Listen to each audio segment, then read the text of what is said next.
What's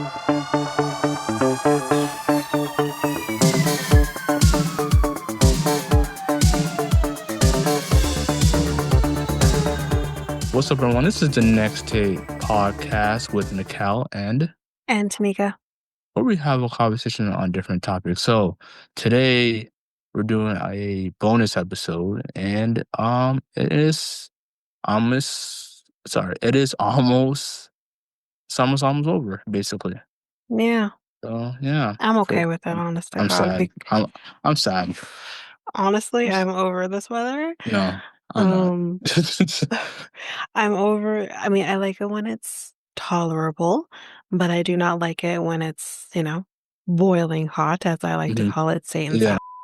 yeah. So I don't particularly like that. Plus, as I just mentioned, my mom has pneumonia, and Mhm. it's most likely because of the weather slash the air quality that we've been dealing with because of the forest Mm. fires.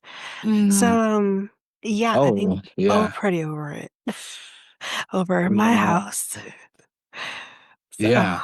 Yeah, yeah. exactly. Exactly. I like I said, like I always tell you, Tanika, I prefer this weather better than cold. Well, You prefer the cold? you're a summer baby. You're this is where you thrive. Yeah, yeah. Yeah, where I kind of I like, the nice tolerable weather. I don't like cold, but I mm, like, spring type weather. So hey, that's what I prefer. it's better for me. It's better than cold. I play Oh yeah. basketball in this heat, so like Well, good for you. yeah. So yeah, And it's all good. this is no. Hey, if I can go outside, then almost on a daily basis, and be okay, and Well, I was when it hit May, like the first 2 weeks of May, I was so sick and tired. I'm like, when is it getting warm? When is it getting I hot? will say this year, in This year terms was of like heavy. when the warmer weather started Yeah, to, yeah, finally show up. yeah. Um, I mean, we kind of had some nicer weather in like beginning of April into the Hmm. middle of April, and then it just Yeah, got weird yeah, after that. Because I do yeah, remember like my birthday being just yeah, cold and gloomy, and yeah, I'm like, what the hell is happening? So I yeah. do agree with that. It did take a little bit for the night. I We would say. didn't really have a spring, I feel. Hmm. Not really. Yeah, Because no, like of May being a little yeah, yeah, wonky. yeah, yeah. It was ridiculous. And speaking of wildfires, I don't Mhm. know if you heard anything, but no, I don't know if that's going to be on the topic today. But No, okay. Well, what we got going on? so okay. What do we got going on with the topics on today's episode? And then I'll just. Well, we don't have to necessarily list them off like we don't usually Mm, do that with the bonus episodes, but okay, okay, I'm okay. saying more about what you got going on with this with the So, wildfires. have you heard about is it Alberta wildfire? Yes, they do. They're having wildfires as well. Yeah, the ban In the what? they banned people coming into the forest. Oh, Right. Yeah, they had a ban. I think it was Alberta, and I'm not sure. Let me see which province did that. I mean the Uh, fires that are affecting us here is the fires that are happening in Ontario. Um, I think North Ontario. Nova Scotia. There we go. Oh, The okay. forest ban in Nova Scotia, not Alberta. Okay. Yeah, and there's this idiot from the Oh from the no. right Oh no. in Canada, like a conservative No. in Canada, like, but he's a his as well. His name is Jeff Evely. Sure. He's a conservative veteran, military veteran. Okay. Thank you for your service, sir. You know, Uh-huh. but he was trying to prove something, being a rebel. You know the rebel culture with the conservative, the far right conservative, like the wannabe manga, or manga, MAGA. uh, well, maple manga, that as we call them, because Uh-huh. I feel like they're typically close, like they're far right people, They're and yeah, they're yeah, kind of and yeah. they're Okay. wonky, and they're I think they kind of meshed with also the Freedom Convoy. Remember that the truckers and everything like that. Mhm, Those are the type of people, the rebels, those types of wannabe rebel guys. mhm, So Jeff went into the band Forrest in Nova Scotia and got and did what? fined 28,000. Okay, but, like, okay. My question is like, okay, Yeah, there's a reason why they're banning people from going into the forest, whether it's yeah, A, could potentially make things worse, or yes. B, you could get hurt. Mm-hmm.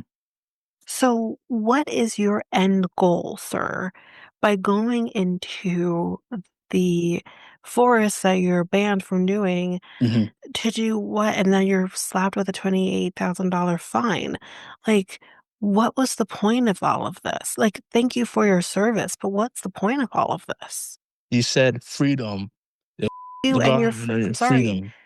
I, just I I can't stand no offense these. to veterans. Like, listen, I have a family member that, is in the Air Force. So Yeah, I have nothing against yeah. veterans or people who, Mm-hmm. are Mm-hmm. in a part of the military. No issue there. But you talk freedom, and I hear you, especially as you being a veteran, I hear you. Mm-hmm. But the people, in my honest opinion, maybe this is me being a little bit, but hear me out. Mm-hmm. The people who have allotted us the freedoms that we have today are people who fought in like World War I, World War II, Mm-hmm. War 1812. I think that involved us too, right? 1812. Those are the wars that allotted us the freedoms that we have today. Mm-hmm. You did not allot us our freedoms. You fought to make sure we continue having our freedoms, but Mm-hmm. you are not the reason we have freedom. So do not Mm-hmm. take your quote unquote freedom and do it for bad. Yeah, Because what I was the agree. point of this? Yeah, yeah, You I like agree. it's you're wasting resources, you're wasting people's time, potentially people who would have had to go out there to rescue your sorry ass for Mm-hmm. doing something so stupid. Yeah, Like, yeah. take your freedom and shove it up your ass. Way up there. I also think they used to the people from the far right used to the term freedom loosely. I mean, you can easily go Your outside. freedom can be taken away from you in a snap of a finger Yeah, because yeah, of something stupid you did. yeah, So don't exactly. take freedom and think that is just something you are entitled to. Freedom is a Yeah, privilege. yeah, It is not an entitlement. exactly. I just don't. I they gotta stop using that word. It doesn't Dumbasses, all it of them. doesn't it doesn't mean And uh do something stupid or terrible well, this consequence. actually reminds me Yeah. because this is actually a topic I want to, I'm scared to dip my toes into it, Hmm. but, and I'm piggybacking off of another podcast that actually brought this to my attention. I'm like, oh, I'd never even heard of this. Yeah. Yeah. Um, but I might talk about it in a future episode, but that might be a little while down the Yeah. road. But Yeah. I don't know if you heard about this cult that really seemed to rear its ugly head during COVID, here in Canada. Hmm. Um, this woman who is not even born in Canada, Yeah. she's Filipino, Yeah. but she classifies herself as Queen of Canada, Oh. and that Uh, we it- don't have any Was politicians, w- none of that. She's the Queen of Canada. Everything runs through her. Apparently, um, was I don't she remember the if was go she the ahead. leader? Was she the leader of the convoy or charter convoy, something like that? I Or don't is that? know if that's the name of it. It could be, but I honestly don't know. Um, I'll do my research again. Actually, Hmm. let me just check the podcast because it was a recent episode, so I can, it was in Lights Out for those people who maybe listen to it. Um, it was called, yeah, so she classifies herself as Queen of Canada. Hmm. Um, I'm trying to see if I can find the show notes here so that I can tell you more, but um her name is I think Romana Did Diddlo, Mhm. whatever, but Mhm. she's Filipino. She classifies herself as Queen of Canada. Says there's no more politicians, all of that nonsense, ignore Mhm. that, is basically what she's trying to say, but the Yeah. biggest thing that happened Yeah. was they went to Peterborough Police Department Mhm. and tried to arrest the Peterborough Police for policing. They What? ended up yeah, Makes this no happened, sense. I think, about 3 years ago. I've not heard of this, and I will dive into it because she really seemed to piggyback off of the Mhm. mandates Mhm. with during Mhm. COVID, like masks and all Yeah. that, Yeah. Yeah. which we again, being here in Canada, Yeah. I mean, the people, I'm sure everywhere in States and everywhere else definitely kinda heard about they had their own thing when it came to the Yeah. mandates. Yeah. But I think here in Canada, but they mentioned, because they're American, mentioned that Mhm. it was a little different in how we had dealt with our mandates here, was Mhm. that our mandates were federal. So that meant Mm. every province had to obey this federal mandate Right. of masking and Right. being 6 feet Right. apart and all that, right? Mhm. Whereas in the States, it was state by state. So, Mm. because we had this more federal mandate of the masking, we definitely, I know, I'm sure you remember hearing a bunch of people having issue with the masking in particular mandate.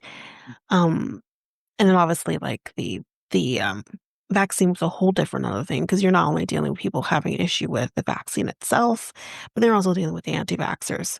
And then potentially people who are having issues with the mandate because that was also a mandate in a sense, where it's not so much like a federal mandate, but it was like federally, here's what we say, provinces, you do your thing here. And then once the province made their decision, our employers and whatever else was piggybacking off of that, right? Mm. So we had our issues when it came to all these different things. But this woman definitely seemed to piggyback off of those mandates and kind of created this cult. I mean, I don't know how I missed this, but at one time she had thousands of followers. I think they Mm. said 35,000 followers. Mhm. And I'm like, where the hell was I? Because I did not hear about this cult whatsoever. Now she has a much smaller following, and Mhm. apparently they've kind of infiltrated this very small town in Saskatchewan. Mm. Um, so, but yeah, it's just like I hear this and I'm like, what the hell? Yeah. I It's never in heard. I never heard. I heard of the other woman, but like this one, I never heard of it. Yeah, no, this was a first, and I think she really piggybacked off of Yeah. QAnon as well, because it seems to be very similar. Mhm. But they said, and I again I never really knew this, but Mhm. they what they mentioned with QAnon is that QAnon is like this faceless cult. You don't know the face behind the person who created QAnon. Mm. Whereas with this, she kind of takes a lot of that ideology from QAnon, but Mm. there's a face behind this. So it was interesting to listen to. Mm. Um, I mean, if you want to listen to that episode, it was a lights out episode. It was fairly recent. I think they did it in like Right. July. Right. Right. Um, because I don't think I'll be getting to it anytime soon, but, Mhm. especially because it is such a newer cult. Um, but yeah, I'm like, to hear this crazy bitch literally say, "I'm queen of Canada," like, I literally in my mind was saying to myself, "You don't even go here. You weren't born here. Mm. So how are you the queen of Canada?" I feel like just kind of knowing how a monarchy works, I feel like you need to, I don't know, be born in the country from whom you're saying, "I'm queen of." It's just Mhm. me. Anyways, I don't know. Y But, yeah. Yeah. Yeah. I don't know. Like a lot of these, like I don't know if that person is far right or is I influenced by think the Americans. it's a mixture of probably being far right, being narcissistic and all Yeah, that, but she yeah, yeah. also would, like, kind of hide behind other people doing her dirty work. So it Mm, was, like, a kind of a mixture of she's a cult leader, and cult leaders, um, I think she's taking these far right ideologies mm-hmm, just because they suit her. I don't know if mm-hmm, she even gives a really, hmm but it hmm suits her. And she can take Yeah, that because those people yeah, honestly are more impressionable, in my yeah, honest yeah, opinion. So yeah, she can take that and she can use it. But she's also a narcissist because you need yeah, to be when you're dealing with yeah. cult leaders. So, And and also don't get. I don't think. I don't know if I can speak for you. Don't get us wrong. The left is also oh, there's can be far annoying. left as well. Far left as Absolutely. well. They can be Absolutely. annoying. But I feel like I hear more Oh from the yeah. far right than I hear from the Oh yeah. left. The left is more quieter, but they can be annoying too. Oh yeah. They The far right they is can. more, yeah. They They can. just they speak louder. It's just And and it's that's what I was gonna say. It's like, yeah, again, I use Dr. Phil, but yeah, when one of the things that he said is like, yeah, yeah, both sides yeah. are, being a nuisance. hmm The side that is the loudest is the one that's gonna get the most attention, whether good or bad. Yes. So that's what's Yeah. happening. The far right, whether it's in Canada or the far right in the States, hmm you make the most noise, so Yeah. you have more attention on you. Yeah, exactly. And I just yeah. And going back to the whole wildfire for forest, there's a reason why the government banned people from going to that forest because of It's what you mainly for your safety. safety. Because like Yeah. someone could just smoke and drop uh a cigarette butt on the ground and it Exactly, and catches can a make things fire. Yeah, worse. yeah. Yeah. And that's what I meant. It can also make things worse, but also just for your safety as well, because like you can die from smoke inhalation, whether you're in the thick of the hmm fire, you hmm can die from smoke inhalation. Yep. If you're like really in the thick of it and hmm like there's not a lot of hmm air flowing through, depending on where if you're in more heavy, heavier 100%. trees or whatever. Um, we all watched This Is Us, right? Some of us, most of Yes. us. We Yeah. all know how Jack died. He Mhm. didn't die from the fire itself. He died from Mhm. smoke inhalation. So Yes. that's the thing. It's like, Mhm. you know, that's Yeah. it's about being safe. Yep. I And missed that show. yeah, me too. Me I too. loved This Is Us. Yeah, I me know too. people are like, "Oh, but it makes you cry. It's invoking emotion." It's Yeah. the whole point. It's a great show. Yeah, It it's was a an great show. Is amazing it is show. it done? Is it done Oh, now? yeah, it's done. Also done? It Oh, died okay. with, Mandy Moore's character dying. Yeah. Mm. That's kinda I, was like I know the it. last episode that I watched was basically uh them going back having flashback on the in the past Well, that and was kinda it the with whole the point of it. mom was really old. Mhm. I think that's the final season. I can't remember. Yeah, that would have been the final season because they were having the Oh, ones that were yeah. going into the past, Yeah, yeah. where, like, where it was all Jack, and then they Yeah. would go to the future, Mhm. with the Yeah. kids being older, Mhm. but that was to basically showcase, I can't remember Mandy Moore's character's name now, but, um, as she was dying, she had dementia. Mm. So we're kinda seeing Yeah. her decline with Yeah, I think I remember that. dementia. It was oh yeah, that was sad. Yeah, I remember Yeah, that. That was sad. I remember it it was really was. sad. Yeah. And Sad. that episode where they basically, like, Mhm. show her dying Mhm. or, like, her journey through her dying, and they kinda use, like, this train Mhm. and her walking through each car, Mhm. um, and I can't remember every little bit, but obviously kind of the last car, Yeah. she was kind of I think she was on her own in the last car, um, but, like, Jack was kind of there with her and being like, "I can't go any further with you right now, but, Mhm. Mhm. um, you know, You're gonna go in there and you're gonna lie down on the bed and just take a nap. And that was Mm, kind of her like mm. dying. Um, it was moving. Yeah, I mean, yeah, it listen, I was. get why Yeah, people are like, it makes yeah, you cry, and I don't like that. I get it. yeah, But yeah, I thought it was a beautifully well made show. yeah. It was. It It was a was really, such a really nice. it was Yeah, British unique. We show. never had a Yeah, show like that yeah, before. yeah. There So is one show. If you like sad show, there's one I shows don't that particularly like sad similar. shows. I'm just put that Yeah, out there. but a million little things. I It's did not. watch that as well. You did? I did.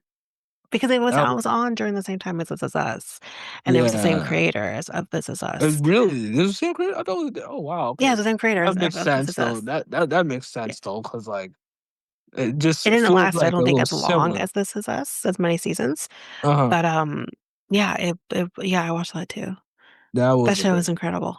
that was They both were. that They was were both incredible shows. yeah, yeah. And I was so like you watched the end, right? Uh, You watched to the end. I didn't watch the end. I watched some of it, but you know, Do you know what happened? no, I don't know. I don't tell me because I might go Okay. back to it. Okay. Is it on Crave or is it on I know they were replaying the show on Women's Network, uh-huh. so it could be. I would just kind of just Google it and find out where you can watch it. And Um, I if you know have yeah. Rogers, you could probably even watch it there too if you Mhm, have it, if they still have it available, mhm. um, like on demand. But Yeah, yeah, yeah. yeah, I will tell you, you think it's sad based on like what's the last thing you saw? I remember the guy's wife had had cancer, and then I think she recovered from cancer, if I remember. So you're talking about the blonde girl, right? Like when Yeah, they met, they yeah, both yeah, met at the thing and okay. And they both had cancer at one point and yeah, so you saw when she went yeah, back and yeah, okay. yeah. She And does go into remission. She mm, does go into remission, so I'll tell you that. and So then that's so what the else? Do you the interracial couple, is it the Filipino couple, oh, the Asian Asian and and the white guy. the white guy? Yeah. Do you know They she was are in a cult too? was she in a couple? The Asian girl? She was in a Was, cult. She was was in she? Nexium. Oh, oh wow. Yeah, she was in Nexium. Anyway, And after or the the actual character? actor, the actual actor. Oh, okay. She So was she in was Nexium. she was in a real one, not like the. Yes, yes, that's a real Oh, cult. okay. Keith Oh, okay. Raniere. Okay. Yeah. She was in Okay. Nexium. I don't He. know, like I think she got out, obviously, but Hmm. she was a part of Nexium. Yeah. Beautiful woman, by the Fun. way.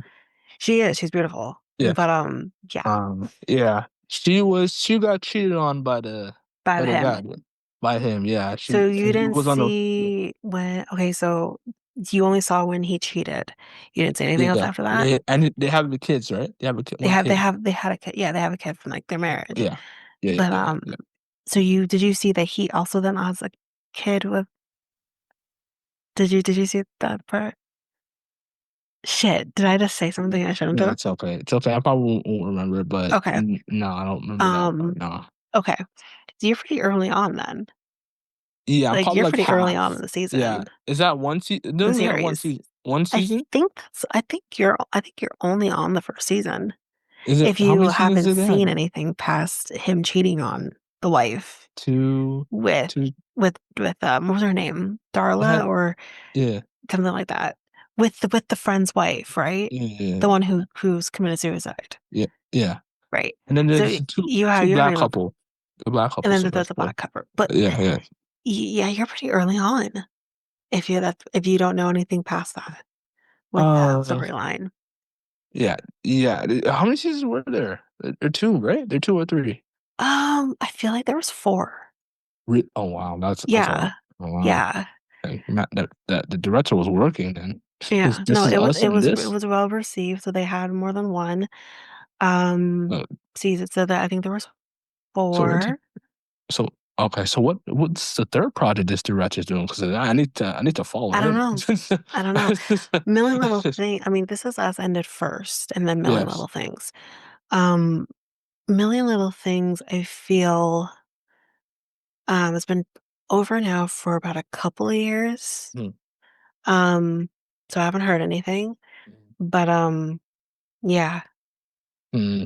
I mean, I mean, you're only at the part where she Yeah, has yeah, cancer. It's just like yeah. Don't spoil for for everybody. no, I'm I not. didn't watch it. Yeah, I'm not spoiling it for you. I feel like other people have watched yeah, it. yeah, yeah. Um, Yeah, all I'll say is yeah. true to like This Is Us being pretty sad ending. Hmm. Million Little Things is also pretty sad. Like I'm still mad about it. I'm still mad about it. Like I think about it probably every day. I'm like I can't Yeah, believe they did that. Like I am still mad. So yeah, yeah. I hope yeah, like it's not on Netflix. This is Us is on Netflix. I saw that, but like, yeah. yeah, Middle Thing's not. I think it's on That's some. unfortunate. It should be. It's a really good Yeah, show. yeah, yeah. Million. Let's look. See where you can watch it. Million Little Things. It says you can watch on Apple TV. Apple TV. Okay. Mm, My rent the second. How much is rent? I want to have to sign in. Well, I'll do that later. But yeah, yeah. Okay. yeah, Yeah, yeah, yeah. it's it's really good. I was trying to see how many seasons they end up actually have. Oh, I said four. It's actually five. They have five Oh seasons. wow. Um, I think I finished at the I second think they season. had. I think they just. Oh yeah, I think This Is Us had six Maybe seasons, I'd say and Million Little Things had five. So that wow. makes I've had sense. five. Yeah, because I think they started that one like Uh-huh. a year after, if I remember correctly. Who was the director on the multi property? He doesn't say Um, because he's if he's finished but two of the projects, it's not just the um it's not just the director though, right? It's the creator. the So creator. it's the Yeah. creator of This Is Us, is the So creator is of it? Million Little Things. I don't know So about the is it? director though. So is it based? Are these two based on books? Um, I don't know. I never looked into that. I Mm, don't I don't know. mm, I mm, don't know. I feel like A Million Little Things, um, I think was based off of something. It might have been a book. mm, Um, This Is Us, I'm not too sure. mhm. Um, but yeah, Yeah. Great actors and all, both of them. Like the one that's my favorite on This Is Us is what's his name? Steve Wayne Sterling, K. Brown. And yeah, Yeah, he's yeah, such a great actor. yeah. He is great, but I love the relationship between him and his His biological what? father. Oh yeah, Um, yeah, and it's yeah, yeah. I saw that episode. That was an yeah. awesome episode. Not even just the episode; it was like episodes. He was there for a Yeah, bit yeah, yeah, yeah. before I think he had cancer. And he Mm-hmm. died of He cancer. did. Yeah. Yep. Um, so I was happy that he was able to have a relationship with him before that happened. Hmm. Hmm. Um, but yeah, Yeah. Yeah. Yeah. Strong. Yeah. He's a great actor. He was like yes, my. I wanted to watch him all the time to see what he was doing next. yeah. And That's why I still want to watch that show that he did. That's on Disney. I haven't watched it yet, but I will is it? be. It's not. It's just as sad. Is it? Is he the main character? Like it's No, not. no, It's I not think really like it's like a murder mystery or something type show. okay. Um, Oh, okay. I see. yeah, I like yeah, that no, person. no, it's not like sad or Okay. anything. Okay. But I Okay. know Okay. he's done a lot. He's done a lot since Yeah, then. yeah, yeah, So yeah. I know he's on a lot. I seen yeah, him around. I seen him. He he's a good actor. yeah. I think he said he wanted to be in Black He was Panther. in Black Panther. Oh yeah, He was in Black Panther. He was the uncle. He was was he in the second one or the I first one or don't second know, one? he was in the first one. He First was one. Okay. I can't remember the guy's name, but um Michael B. Jordan's character, he was his father. Right. Yes, Yes, I remember. yeah. Yeah, yeah, Yeah, so he wasn't in it very much yeah. because Yeah, I yeah. think He he was in a dies, small right? But role. Yeah, a small yeah, role. he dies. Yeah. But Yeah. yeah, he was in it. And Okay. I as soon as I saw him on screen, I'm like, stop it. Like I Yeah. knew immediately. that it was him, but, he needs a main. I think he can handle a main role. He he needs a has a main, main role. He has a main role. That wasn't a main role, but, but like he has a main role. he needs to be the star of the like the He was front. a star of I he's done know, a but like couple of things he where was like he a is the cast. He was star. like a just one like a role a cast role. Like he was like this guy, this guy, this guy, this guy, this guy, this guy. He needs to be the front. Like I feel like But he can just he is. Like, as I know, long as I know. people know your name, Hmm. not your just your character's Yeah, name, yeah, yeah. you're fine. Like, I don't call him by I can't even Mhm, remember his name on This Is Us. I remember his name, Sterling K. Brown. So, mhm, I mean, as long as you remember his name, mhm, like, that's all mhm, you need. Like, mhm, I can't really say that about, like, the other the triplets, like, all of them. I can't remember I mean, personally, I don't want to remember Kevin's real name because mhm. he did Chrishell dirty. Don't want Yeah, if again, you're not gonna know who Chrishell is, but that was his wife, his real yeah, yeah, wife yeah, in real yeah, life. yeah, yeah, yeah. He like we won't get into it. But That's the guy that had the like the alcohol problem, right? yes. Yes. I Yes, mean the hot. alcohol. He's hot. But um he did his ex-wife dirty. She's He was a happy now, TV. don't get it Yeah, wrong, don't get it twisted. She's happy yeah. now, but like, yeah. I mean, being a fan of, like, him and then also being Mm. slowly developing, like, a liking to who she is too, his Right, ex-wife, right, right. being on 2 separate types of shows, Mhm, and seeing, like, you knew that he was going through the divorce and all of that, like, you saw all of that, and then when you see from her perspective, I'm like, "Oh, him." Like, he sucks. So, I don't really care to remember his name at this point, but I don't remember his name. I mhm. don't remember, um the daughter's name either, like, her actual real name. I mean, Right, right. people know Mandy Moore. But, yeah, like, I remember Sterling K. Brown. That's the name that always Yeah, I won't forget. kills it. Yeah, Um, he killed like I said, he killed it. he He did. killed it. He killed it And in it. Jack, I love Jack. Yeah. Jack is also my favorite character as well. I would like to Him see and Sterling K. Brown's characters. I like to see him and Idris Elba as well together and but you know, that's I'm down. I'm down for anything that has Idris Elba in it. yeah. And then Sterling K. Brown, I because pro he's a good-looking man. there probably is one. I just probably haven't seen it. I don't So know. I'm not sure. yeah, But, so anything with Idris Elba, make it happen. yeah, yeah. Yeah. Hollywood, make it happen. Um, But yeah. yeah, yeah, yeah. Um,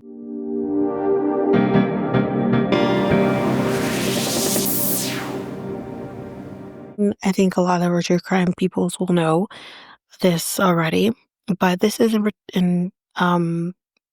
update on a case that happened in Idaho with the 4 students that were brutally murdered in their home, and here's there was a lot of trials that have happened in kind of around the same time, and here's the one that happened. So Brian Koberger, this fucking guy, pleaded guilty to murder in the brutal stabbing deaths of 4 University of Idaho students in 2022. So he pled guilty, so there's no trial actually.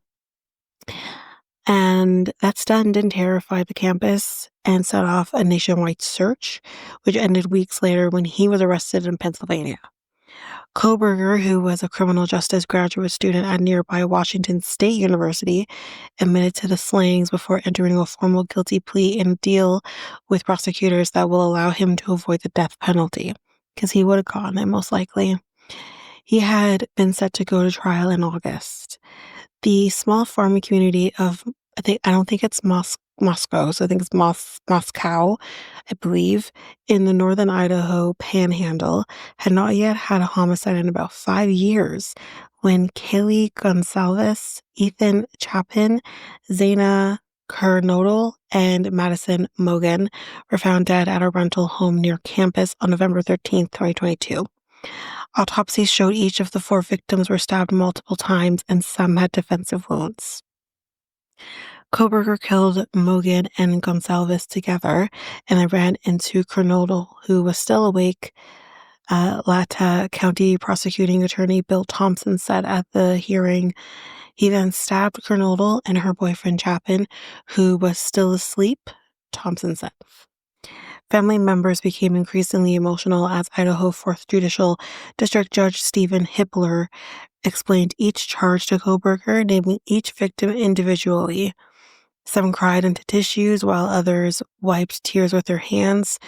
Koberger remained impassive as he confirmed to the judge that he stabbed the 4 victims. As he pleaded guilty, some in the family section looked down and others craned to see him. Koberger told the judge he understood the terms of the plea deal, which stipulates he will serve 4 life sentences and won't be able to appeal. The judge set the official sentencing for July 23rd. So as I'm recording this, this is before July 23rd, so we'll see if we'll have an update, whether it's before or after this episode is out. Hippler said as the hearing began that he would not take into account public opinion when deciding whether to accept the agreement, saying, quote, "This court cannot require the prosecutor to seek the death penalty, nor would it be appropriate for this court to do that. The court cannot force the state to seek the death penalty." So in case you don't know much about this case, you don't watch Dateline or 2020 or listen to podcasts, here's kind of what kind of happened in terms of the media.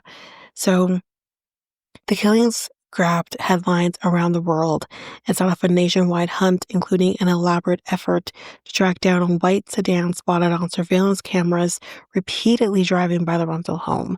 Police said they used genetic genealogy to identify Koberger as a possible suspect and accessed cell phone data to pinpoint his movements the night of the killings.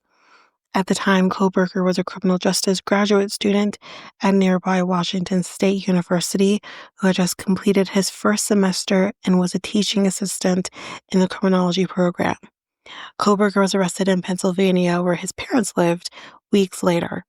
Investigators said they matched his DNA to genetic material recovered from a knife sheath found at the crime scene. Online shopping records showed that Koberger had purchased a military-style knife months earlier, as well as a sheath like the one found at the scene. So, no motive has emerged for the killings, nor is it clear why the attackers spared 2 roommates who were in the home.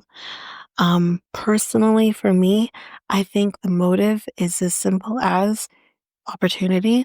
I don't think he knew that. I don't believe he knew these uh, the victims. I don't think he knew them. I think it's crime of opportunity, and I think that is scarier than anything else he could say. Um, there also was no indication he had a relationship with any of the victims, who all were friends and members of the university's Greek system. Authorities have said cell phone data and surveillance video show that Koberger visited the victim's neighborhood at least a dozen times before the killings, so shows maybe a potential plan was maybe forming, and that he traveled in the same area that night. Koberger's lawyer said he was simply on a long drive by himself around the time the 4 were killed. Sure. The case was moved to Boise because of pretrial publicity in northern Idaho. Hippler must approve the plea deal. If Koberger pleads guilty as expected, he would likely be sentenced, as we mentioned, in July. So in terms of the families and kind of how they feel about this, although the Gonsalves family opposed the agreement and said they would seek to stop it, they also argued that any such deal should require Koberger to make a full confession, detail the facts of what happened, and provide the location of the murder weapon. Quote, "We deserve to know when the beginning of the end was," they wrote on a Facebook post. The family of Chapin, one of 3 triplets who attended the university together, supports the deal, the spokesperson, Christina Teves, said, not so long before. Attorney Leander James, who represents Mogan's mother and stepfather, declined to give their views, but said he would deliver a statement on their behalf after the hearing. Mogan's father, Ben Mogan, told CBS News he was relieved by the agreement. Quote, "We can actually put this behind us and not have these future dates and future things that we don't want to have to be at, that we shouldn't have to be at, that have to do with this terrible person. We get to just think about the rest of lives and have to try and figure out how to do it without Maddie and the rest of the kids." I don't know. I don't know what is the right thing to do. On the one hand, yes, you won't have to deal with with appeals. But on the other hand, it's like, but I don't know. I don't know what I want to do. If I was in their position, I don't know if any answer is the right answer. But as mentioned, if there is any update, we will talk about that. While we're on it, let's talk about Diddy and that he was found guilty on 2 of 5 counts. I know this is still kind of ongoing, but we'll just kind of leave it at here right now. So, Sean Diddy Combs was found guilty of 2 of the 5 charges he faced in his racketeering conspiracy and sex trafficking trial, marking the end to a 10-week trial. The jury found Combs guilty on 2 counts of transportation to engage in prostitution, one each for his former girlfriend Cassie Ventura and for another former girlfriend who testified under the pseudonym Jane. But Combs was found not guilty of racketeering conspiracy, the most serious charge, and both sex trafficking counts, each of which carried a mandatory minimum of 15 years in prison. So, what could be next for this absolute monster? Combs' legal team has yet to indicate whether he will appeal. What's to appeal? You got off scot-free. I would shut up and deal with it. That's me, though. But ABC News legal contributor Brian Buckmere said he doesn't see it as a likely option, saying, quote, "Will he appeal? Sure, that's his right to do so, but I don't see an appeal here. I think you can take this as a win. You serve the few years that you may get, and you'll be happy you didn't get a life." Boom. Sentencing. So according to the United States Sentencing Commission, quote, "knowingly transporting individuals to engage in prostitution or any illegal or sexual activity, which includes attempts to transport individuals, has a 10-year maximum penalty, meaning he could face up to 20 years in prison for his 2 counts. But sentencing could be shorter for the rap mogul." Ugh. Citing the federal sentencing guidelines, prosecutors in the trial argued he should be sentenced to 51 to 63 months in prison, around 4 to 5 years. Defense attorneys argued the guidelines point toward him sentenced to 21 to 27 months, so around 2 years. So, and I think, like, the fact that he hasn't legally been charged with anything, he legally doesn't have probably a record, even though, yes, we know he was accused of shooting people in the nightclub. He was ultimately acquitted of those charges, right? So it's very possible that it could be the closer to the 2-year mark. Quote, "I don't think he will see more than 5 years," said Michael Batchner, a white-collar criminal defense attorney and former prosecutor. He noted the federal sentencing guidelines suggest a roughly 2 to 3 year sentence. He has already served about 9 months while awaiting his trial, so he could potentially get time served, which will be subtracted from the sentence, as I just said. Buckmere called the verdict a massive win for him since he was found not guilty of racketeering, which had a life sentence as a possibility. Even though he was found guilty in the counts involving transportation to engage in prostitution, Buckmere said, quote, "the minimum is nothing," and that he would likely be sentenced in the range of about 3 to 6 years total. Sean Combs won a trial where he was facing life and being able to walk out with something under 10 years, well, under 10 years possibly. That is a victory for him. Combs was denied bail by the judge during a hearing following his conviction on 2 counts. Prior to being denied bail, Combs' attorney, Mark Agonfilo, argued for Combs to be released. Shut up. If granted by the judge, Combs' travel would be confined to the states where he has homes, and he would have to surrender his passport. Quote, "he should be released on appropriate conditions. He should be able to return to his home and what, potentially do this to other people? He doesn't have to go anywhere to get his victims. They come to him." I'm just saying. The prosecution argued he should be kept in jail awaiting sentencing, saying the government plans to pursue significant incarceration for him. Offenses of conviction constitute crimes of violence and mandate detention following the defendant's conviction. as everyone else.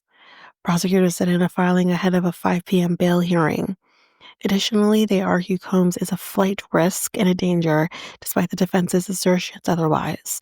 The prosecution included a letter from the lawyer of his ex-girlfriend, Cassie, saying Combs, quote, is likely to pose a danger to the victims who testified in this case, including herself, as well as to the community. U.S. District Judge Iran Subramanian set Combs' sentencing on 2 counts of transportation to engage in prostitution for October 3rd, so a little ways out. So in terms of civil lawsuits, Combs is also facing dozens of civil lawsuits, including a prominent one from former Danity Kane band member Don Richard, who accused the rap mogul of terrorizing and sexually abusing her. She also said that she witnessed Combs beating Cassie. Richard, who testified in the trial, sued Combs in 2024 for assault, copyright infringement, and false imprisonment, alleging, among other things, that he groped her on numerous occasions and forced her to endure inhumane work conditions. Combs denied all of the allegations, of course he would, and his attorneys in May filed a motion to dismiss this case. Following the verdict, Lisa Bloom, the attorney for Richard, said in a statement, "Today's split verdict is a disappointment, but the criminal charges are different than the civil claims we filed and have been fighting against Sean Combs. We will continue to aggressively fight our case until we obtain full and complete justice for Don." Those will play out independent of his criminal proceedings, obviously. So, when it comes, I guess, to his career and wealth, which we've talked about before on this podcast when we did the fall of Diddy, but we'll just kind of go through that again. If you haven't heard my coverage on that, the coverage on that, we did talk about this on one of our bonus episodes. I can't remember which one, maybe May. I think might have been May, April or May. You can definitely look and find it there. Check the show notes as well, because it was strictly Fall of Diddy, what we talked about. As well as I did do the full coverage of the documentary on my other podcast as Patreon. That's Reality Tea Times 2. The Patreon, the full coverage is there too. So we've talked about this quite in depth. We've talked about Diddy in the beginning with Cassie bringing her civil case against him. We've talked about Diddy quite a bit. So if you want to do the back listens on that, you can go ahead and do that. But we'll do it here as well in terms of the career and whatnot. So for decades, Combs was among the most influential entertainers and music and entrepreneurs in the business, but the status of his career and wealth after this trial remains uncertain. When federal prosecutors unsealed their indictment against Combs in September, the allegations called for the forfeiture of his assets in the event of a conviction.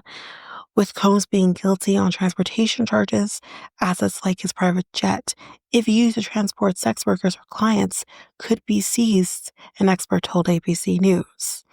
If he is released and decides to return to working in the entertainment industry, Combs could face challenges booking venues, establishing endorsements, or corporate partnerships. Jeff Aberrosis, professor of the music industry at Drexel University, told ABC News. Combs could also face difficulty garnering invites to award shows and signing new artists to record deals, limiting his alternate pathways to income. And I hope that is what happens to this fucking guy. Because he should have never gone away so scot-free. But that's what happened. Okay, so let's move on to another piece here. So there's been a health product recall notice issued for magnesium supplements sold in Canada. So if you use magnesium, this might be for you. Health Canada issued a health product recall notice for a certain lot of Dr. Nutrition 360 magnesium 200 milligram capsules due to an incorrect non-medicinal ingredient. Health Canada explains the impacted lot of the Nutrilab Canada brand Dr. Nutrition 360 magnesium 200 milligram capsules is labeled with the incorrect non-medicinal ingredient gelatin found on the label. The recalled products were sold on Amazon and possibly other retailers. Lab Canada Dr. Nutrition 360 Magnesium in the 200 milligram capsule dosage, strength with market authorization number NPN 800900133 and lot number DNMC247 has been recalled.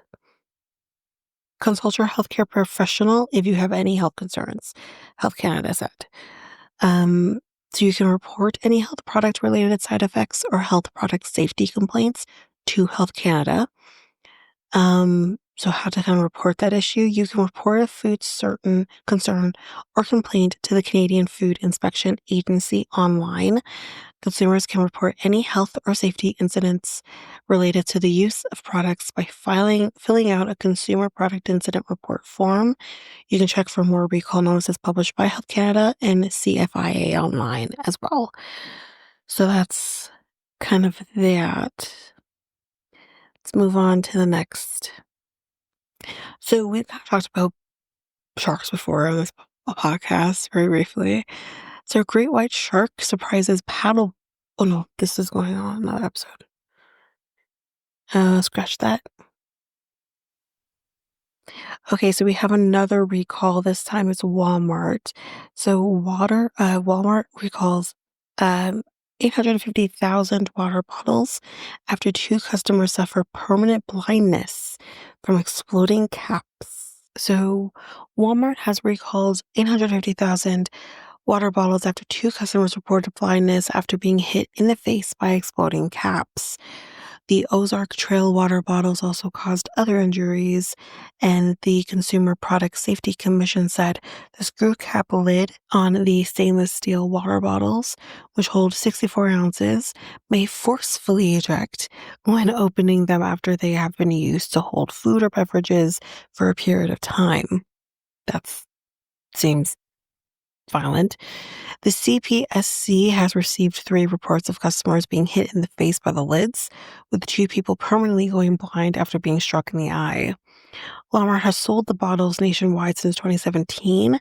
They are silver with a black lid with the Ozark Trail logo on the side. CPSC noted that the model number 83662 appears on the packaging. Customers are urged to stop using the bottles immediately, and they can return them to the nearest Walmart to receive a full refund. The bottles made in China cost around $15. The commission describes the hazard, saying the lid can forcefully eject, posing serious impact and laceration hazards when a consumer attempts to open the capped bottles after food, carbonated beverages, or perishable beverages such as juice or milk are stored inside over time, because what happens is carbonation can still happen, which normally means it could be going bad, but that means that pop can happen, and I guess that force is causing injury. So be careful out there. If you do have this bottle with that lot number, I would return it so that you don't have any issues. Okay, let's move on to the next one. This is because how can we have an episode where we don't talk about Trump? Trump says that the US is to impose 35% tariff on Canadian goods. So Canadian goods imported into the US will face a blanket 35% tariff starting next month, I think. So this should be in August. President Donald Trump said in an announcement that came in the midst of active trade negotiations between us and them. Canada, one of the largest U.S. trading partners, is the latest in a series of countries that have received a letter from Trump in recent days warning of new tariffs set to take effect on August 1st. Futures for the major stock indexes fell on the news. The rate announced by the president in a social media post is higher than expected and marks an increase from the 25% he set on Canadian goods in February. A White House official granted anonymity to discuss the negotiations, so the administration plans to impose the tariff only on goods that do not comply with the 2020 USMCA, though the ultimate details will be up to Trump to decide. And that's terrifying. Trump suggested in an earlier interview with NBC that he was considering tariffs of only 15 or 20% on all countries that had not reached a trade deal with the US. In a letter addressed to Prime Minister Mark Carney and shared on his social media platform, Truth Social, Trump criticized Canada for what he called its quote unquote failure to prevent drugs from being smuggled into the US. Fuck you! Because chances are, okay, seriously, come with me here. The chances that this fucking Oompa Loompa isn't doing drugs of any kind at any point in his life is laughable. But I digress. The president has reportedly said the tariffs are intended as retaliation for Canada not doing enough to prevent fentanyl from crossing the border. Sure, sir. Those statistics show that relatively little of the drug enters the US by that route. Say it louder for the fucking dumbass in the back. Anyways, if Canada works with me to stop the flow of fentanyl, we will perhaps consider an adjustment to this letter. Ugh. Carney responded to Trump's letter late Thursday, saying in a post on Twitter that his government had steadfastly defended our workers and businesses and will continue to do so as we work towards the revised deadline of August 1st. Canada has made vital progress to stop the scourge of fentanyl in North America. Canadian Foreign Minister Anita Anand said Thursday before Trump's announcement that she was hopeful the two countries would reach a new economic and security agreement by July 21st, so that is Monday, a deadline that Carney has been pushing. Our teams are working extremely hard behind closed doors in a complex negotiation. It is necessary for the health of our economy and the benefit of Canadian workers in Canadian businesses. In the NBC interview, Trump said he would also notify the European Union of new tariffs on its 27 member countries. The EU and the US have been locked in high stakes negotiations for months to reach a trade deal and avoid tariffs on hundreds of billions worth of each other's goods. This is a name, y'all. Bear with me. Maros Sefcovic, so let's say Sefcovic, the EU's top trade negotiator, told European lawmakers that negotiations were ongoing and had so far spared the EU from one of Trump's letters. So, good for you guys. I don't know what we're doing wrong. um, we're gonna save that one for when we have Dr. Mikel.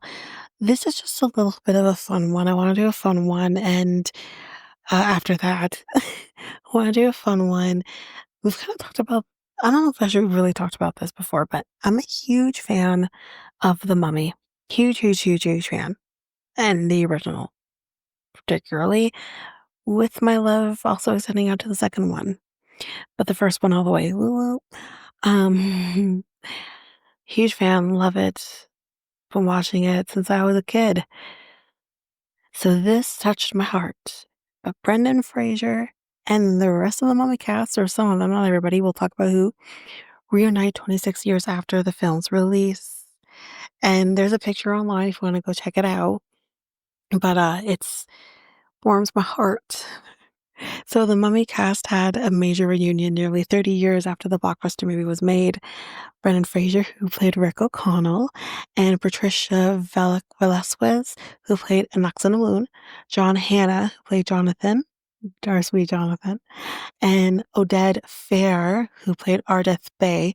If you don't remember who that is the guy who's so hot, but is basically one of the soldiers who was protecting the mummy from not being woken up, the main guy. Yeah, him. So hot. He was also in that movie, I think it was Male Gigolo with uh with what is his name? It's not even coming to me right now. So hot. Anyways, we're photographed together at the 2025 Fan Expo Denver on July 6th, 26 years after the adventure film hit theaters in 1999. And I'm old. Noticeably absent from the photo op was Rachel Weisz, who played Evelyn, and Arnold Foslow, who is also so hot, who played Imhotep or the Mummy. In a post shared to Instagram by Screen Thrill, fans went wild at the sight of some of their favorites back together again. The Mummy is one of the most underrated action adventures. Underrated? Who said that? Action adventure films in the last 30 years. Just a classic, one person wrote. Another added, The Mummy and The Mummy Returns are two of my favorite adventure movies of all time. One even raved about how Fair 54 still seemed to channel his Deminar character almost 3 decades later, writing, Odette's hair and beard are still glorious. And it is. Set in 1925, Fraser, who's now 56, and Weeze, who is 55, starred as leads Rick and Evelyn, also known as Evie, a dashing adventurer and explorer teamed with an Egyptologist, respectively. The unlikely pair must face against the clock to save all of humanity after tomb hunters unwittingly set loose a 3,000-year-old vengeful reincarnation of an Egyptian priest. So good. I watched it like 2 months ago when I was on TV, like 3 a.m., and I stayed awake, watched the whole thing. Ugh, love it. Okay. They were joined by Evelyn's brother, Jonathan, and Ardeth, who is chief member of the Magi, descendants of the royal bodyguards of several pharaohs of Egypt. The hit film, which made more than $400 million at the box office, was an update of the 1932 classic film and made way for two sequels, 2001's The Mummy Returns and 2008's Tomb of the Dragon Empire. There were also 2017 The Mummy reboot, which starred Tom Cruise. Never watched it, didn't give a shit about it. Unfortunately for the Mission Impossible movie star, who is 63, his version did not live up to his predecessors. You don't say. During Fan Expo Denver, Fraser gave his take on why the follow-up flopped. Per Collider, I would say, hello, it's not the same. The conversation really began when the Bedazzled star, Bedazzled, taking me back, was asked about Universal's attempts to build the dark universe with 2017's The Mummy and 2020's The Invisible Man, and if there could be a crossover between the two. Quote, I really don't know. I know Tom Cruise tried to make his movie and it ain't easy. We all know how hard this movie is to make, Fraser said on stage while seated with Hannah Velasquez and Fair. The Oscar winner added, with the exception of three, The Mummy, Tomb of the Dragon Emperor, the thing with all of these films is that at least it was fun. It was a thrill ride and you want to do it again. The answer is you just got to give everybody what they really, really want. What I really want is a reboot with the original cast. But as we just mentioned, The Mummy celebrated its 25th anniversary last year, and I'm ancient. But that is that. Um, what else do we have? I think I might potentially have another. I'm going through some stuff here to see what we'll talk about without Mikel, but we'll do this one here too. This is hilarious, y'all, because really, sir, if you have lived under a rock and you don't know that there has been decades and decades long feud between Trump and Rosie O'Donnell, well, I'm about to take you down that storyline and um this is stupid, y'all. Okay. So, US President Donald Trump says he is considering, quote unquote, taking away the US citizenship of a longtime rival actress and comedian Rosie O'Donnell, despite a decades old Supreme Court ruling that expressly prohibits such an action by the government. She is American born. You can't take that away from her. What an idiot. Quote, because of the fact that Rosie O'Donnell is not in the best interest of her great country, I'm giving serious consideration to taking away her citizenship. There are things in this world that we need to focus on and worry about. But what this guy is worrying about is the fact that Rosie O'Donnell she's not good for the country. Let's make America great again and kick Rosie out. What is going on? Like, what is happening? And of course, he said this on his social media posts and probably his truth, whatever the fuck. He added that O'Donnell, who moved to Ireland in January, should stay in Ireland if they want her. She was running away because the world is going to shit. But, you still can't take her citizenship away. She is born there. Anyway, the two have criticized each other publicly for years and often bitter back and forth that predates Trump's involvement in politics. Like we're talking like early 2020s, if not even or 2000s, if not even more. Anyways, in recent days, O'Donnell on social media denounced Trump and recent moves by his administration, including the signing of a massive GOP-backed tax breaks and spending cuts plan. It's just the latest threat by Trump to revoke the citizenship of people whom he has publicly disagreed. Most recently, his former advisor and one-time ally, Elon Musk. Bitch made. This is this is too much. But O'Donnell's situation is notably different from Musk, who was born in South Africa. Didn't know that. O'Donnell was born in the United States and has a constitutional right to U.S. citizenship.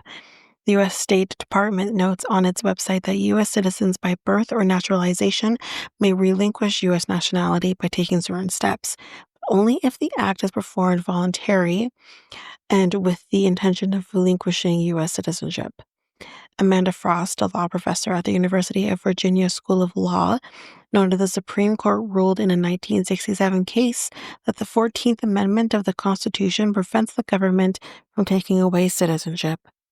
The president has no authority to take away the citizenship of a native-born U.S. citizen. It sucks for Elon, on the other hand. In short, we are a nation founded on the principle that the people choose the government cannot choose the people. Yeah. O'Donnell moved to Ireland after Trump defeated Vice President Kamala Harris to win his second term. She has said she's in the process of obtaining Irish citizenship based on family lineage. Responding to Trump Saturday, O'Donnell wrote on social media that she had upset the president and, quote, add me to the list of people who oppose him at every term. I'm with Rosie. Anyways, I thought that was just so dumb and hilarious, but it is what it is. What else do we have here that I will go through?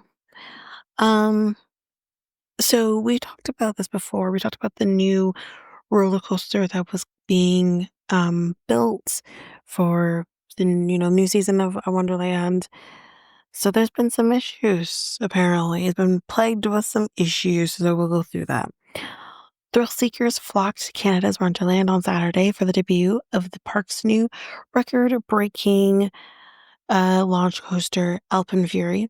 But the first day for the hotly anticipated ride didn't come without a little bit of chaos. Wonderland's new flagship attraction is proving a massive draw for park attendants on its first day, debuting to overwhelming demand on July 12th. But in a familiar turn of events for a hot ticket event in the Greater Toronto Area, the hyped up attraction has already devolved into a day one crowd scene. And if you want to check out the ride too, you can go on to their TikTok and the ride is there. You can kind of check it out if you want to. Crowds queued ahead of the park's 10 a.m. opening on Saturday in hopes of being among the first to ride the record-breaking launch coaster. However, upon opening, the sheer masses of hopeful riders racing to Alpine Fury's queue entrance quickly turned into a continuous line stretching across the entire park. Photos of the queue shared with Block TO at 11 a.m., a mere hour after the park's opening, show the magnitude of the crowd scene, and it's insane. The reader who wishes to remain anonymous described the line for Alpine Fury simply as fucked, adding that the queue stretched all the way to the park's front gate at the time. Including time spent at the gate, the rider Block TO spoke with said he spent 3 hours in line. However, this estimate included time spent waiting at the park's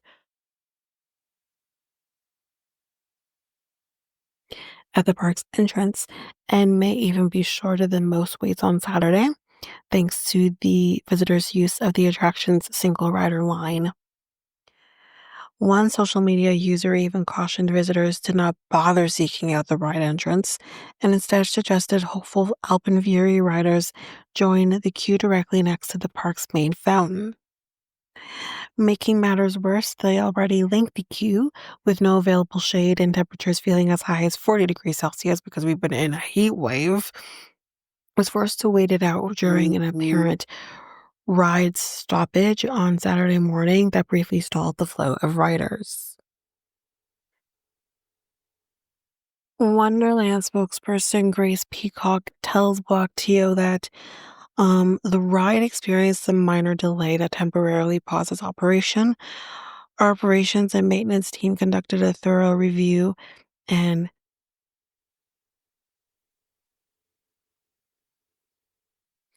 Alvin Fury resumed its operation shortly thereafter. Despite these hiccups, the rider we spoke to, or Block TO spoke to, had a positive experience with Alvin Fury and described the ride as so intense, rating it a 9.5 out of 10 and declaring it the best ride in the park for sure. Peacock says other guests have echoed this sentiment, explaining that, quote, I had the chance to speak with a number of guests about their first ride and reactions to Alpine Fury are highly positive. It's an exciting day. We're thrilled the coaster is finally open. So at least it's going good and seems to be going good. So that's good. Anyways, let's move on to the next.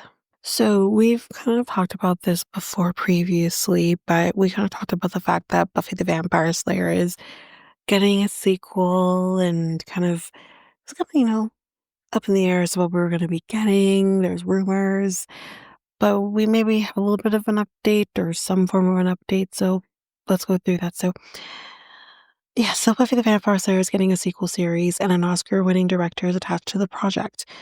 Chloe Zhao, the director known for Internals, The Writer, and No Man Land, is on board to direct Leela and Nora Zuckerman's pilot episode, which will introduce a new Slayer to the universe. What's more, Sarah Michelle Gellar has credited the filmmaker for making the series taking the series off the ground, claiming that Zhao's passionate pitch was strong enough to make her dust off her old stake. Of course, the sequel slash reboot will arrive with some lofty expectations to live up to. Many of us have spent years hoping to see more episodes of Buffy the Vampire Slayer, but history has shown that revival series can be hit or miss. That 90s show, potentially, but I think I might have missed for other reasons. The original series is one of the best shows of the 90s, and it ended strongly. So resurrecting the beloved property risks tampering with its legacy. That said, the revival series is exciting for a variety of reasons, and it has the potential to expand this rich universe's lore while ushering in another fruitful era of the Buffy franchise. Sarah Michelle Gellar has also teased some exciting updates in regard to what to expect from the new show. So without further ado, let's find out what everyone is saying about it. So, um, do we have a release date? So as of the writing, the Buffy the Vampire Slayer reboot doesn't have a confirmed release date. The series is expected to premiere on Hulu in 2026, but the cast and crew are playing their cards close to the vest for the time being. The good news, though, is that Sarah Michelle Gellar claims that the project is garnering steam, so fans can rest assured knowing that it's probably coming sooner rather than later, as she told People. Quote, we've set up our offices, which means things are progressing probably faster than I anticipated, but it's going to be a process, I think, to do it the way it needs to be done. Everyone has to be patient with all of us because it isn't something that will just happen. It seems that everyone involved in the new Buffy the Vampire Slayer wants to make sure it's the best show it can possibly be before it stakes its way onto our screens. However, we do have some information about what the story will entail. So, what are the plot details of Buffy? So the next iteration of Buffy the Vampire Slayer will see Buffy Summers, Sarah Michelle Gellar, take on the role of a mentor to a new chosen one. So she's going to be like the Giles of this reboot, in a sense. The new Slayer, whose name is currently listed as Nova, is described as an introverted loner, but she finds some allies in the form of Hugo, a wealthy nerd, and Gracie, an expert on vampires and all things supernatural. So her Scooby Gang. With that in mind, viewers can expect to see the heroes kick demon butt and turn more fanged fiends into dust, as well as dealing with anything else the Hellmouth throws at them. According to Geller, the reboot will also be more lighthearted than later seasons of the original series, which dealt with weighty themes like death, depression, addiction, and the complexities of adulthood, which I think were all things that were really important, though. I'm gonna say, I've done a rewatch of it as an adult. I think all things that are just so important to still talk about. So I hope, yes, I'm fine with lightheartedness, but I hope also those serious things can be put out there. It's important. I think that's what made Buffy so amazing. However, the Buffy Summers performer who revealed that the revival will address some of the themes that concern today's generation, as she explained in an interview with Vanity Fair, quote, "We're trying to figure out how to modernize the themes of the series, especially what it means to feel like an outsider in a world dominated by social media. There wasn't that in the early 2000s. What we want to explore are the space-time boundaries that affect society today." Geller also hopes that the reboot will find enough room for Buffy the Vampire Slayer characters, both old and new. That said, are any members of the original cast set to return for the new series? Well, let's go through it. One will not be. We don't need to talk about that right now, but anyways, as previously mentioned, Sarah Michelle Gellar will reprise the role of Buffy in the revival series, but who will play her student? Well, that honor has been bestowed upon Ryan Kira Armstrong, who is primarily known for playing Fern on Star Wars Skeleton Crew.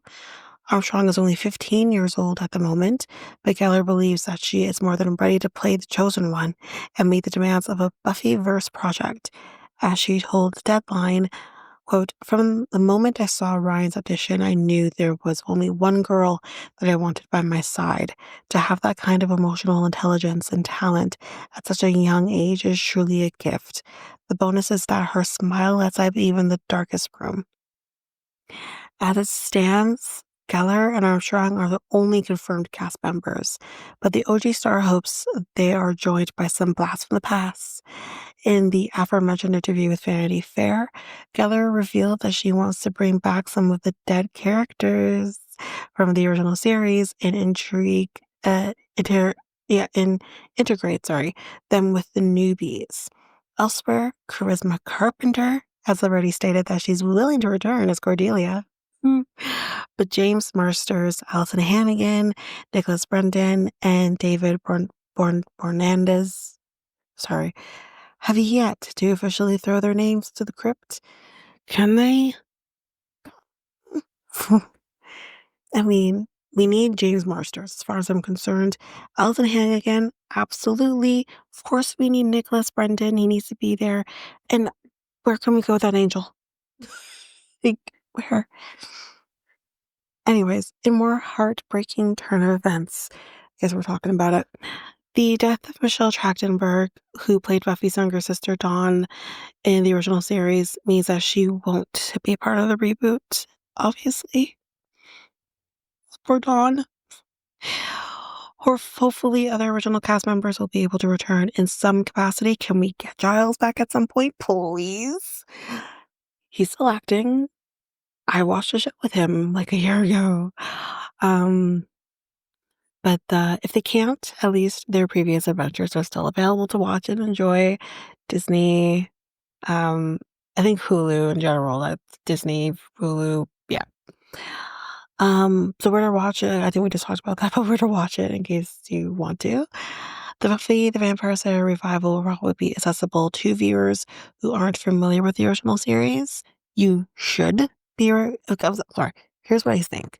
If you're going to jump on the Buffy bandwagon and you've never watched it, you need to watch the original series. 7 seasons, you need to do it.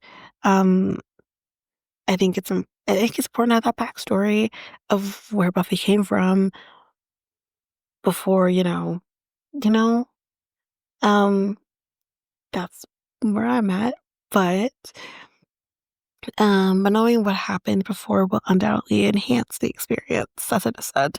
The 90s show sees Buffy Summers become a vampire slayer, date a couple of them temporarily, date a couple of them temporarily die, and prevent an ultimate evil being from causing the apocalypse.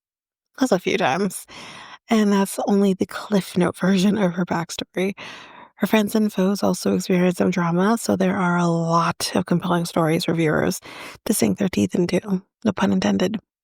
With that in mind, all 7 seasons of Buffy the Vampire Slayer are available to stream on Hulu in the United States. Disney Plus, it's there too, as I just mentioned. So whether you're a newcomer to the Buffyverse who wants to get caught up ahead of the revival, or a diehard fan who wants to take a trip down memory lane, that's where you'll find it. What's more, Hulu also has every season of Angel if you want to watch that as well. I've actually never watched Angel. I never did. Maybe I will. Which is a great show in its own right.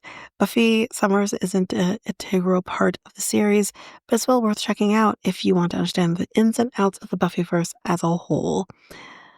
So that's basically that.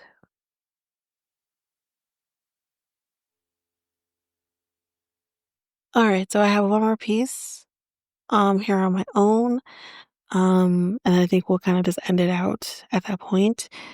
So, Ajax Community Center, for those who live in Grand Old Ajax, and you know this, at the Ajax Community Center, which is in South Ajax, is getting a major renovation estimated at $60 million. Yo, it needs it. The town of Ajax has hired consultants to create a concept design for significant renovations to the Ajax Community Center, the ACC. Council recently approved the contract award to Diamond and Schmidt Architects at a cost of, oh, this is coming out of our money, but our freaking pockets, but $260,697 for the conceptual design. Council also gave the okay to moving $3 million from the Housing Accelerator Fund from the federal government to the project's capital account, which will cover the completion of the conceptual and detailed design, which will come later. The town expects the total project to cost around $60 million, a figure that surprised Mayor Sean Collier, who had seen early projections at around half the cost. He supported the detailed design, but indicated he'd, quote, have a problem if it comes in at $60 million.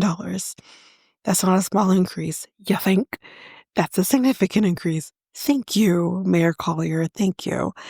Director of Operations and Environmental Services Dave Meredith said the latest estimate is based on current market conditions as well as in a community center project recently completed in Whitby.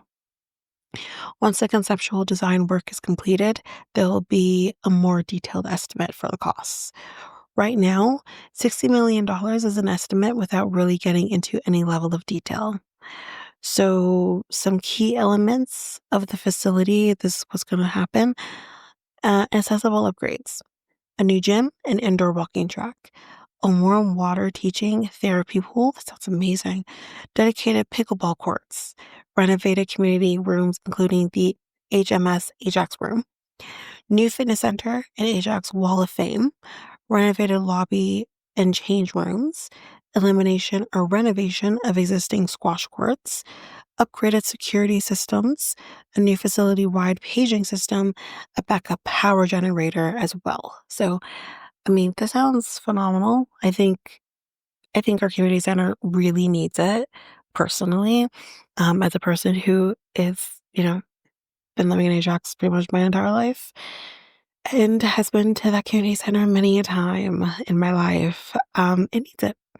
It looks like it hasn't really been upgraded since it was built in, I don't know, the 70s, 60s. Who knows? But that's basically it. That's it for me here. We would have done our stuff with Mikel previously, but that's it. We're going to be going on to the outro now.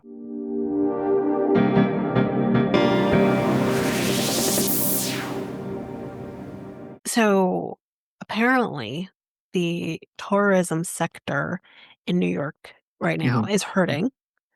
because Canadian visitors at the border has now Yeah. dipped more than 21% in just June of this year alone Mhm. Mhm. when Mhm. compared to the same period of time in 2014. Mhm. The slump being largely caused by newly added tariffs to products made in Canada is being felt not just in tourism, but also trade and jobs, most notably in upstate New York, where obviously that's where we're closer to is upstate New Mhm. York, Mhm. here in Ontario in particular. So, I also know that trying to cross the border, at least initially, I don't know if maybe it's died down, but I heard Mhm. initially trying to cross over the border was like absolute hell. My mom's boss is actually an American Mhm. citizen as well. Yeah. Yeah. She was born in the States, Yeah. and just her trying to cross over into New York. Mhm. I can't remember why she was trying to cross over, but I think because I don't know if her parents actually still live in the States. I think they live in Detroit. Um, but just her trying to cross over, it's no, not cross over New York, but just cross over the border. Um, they were like grilling her. Oh, what do you do for a living? Why, like, what's on your phone? Oh, we might need you to delete your emails. Anyone who knows how lawyers operate, you Mhm. can't have people delete their emails. You can't. Yeah. They're if they're away from a computer, their phone is Yeah. their lifeline.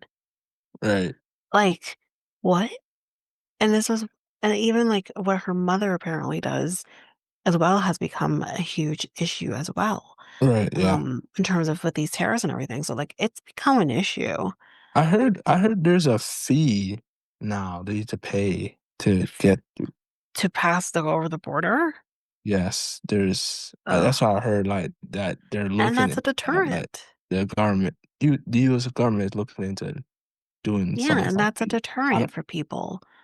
Like, yeah. why should we have to pay extra to cross the border? Yeah, I don't If know if all we it's really need to have is, like, yeah. you know, you might I have don't to know pay a toll, but that's yeah. all you should have to be paying.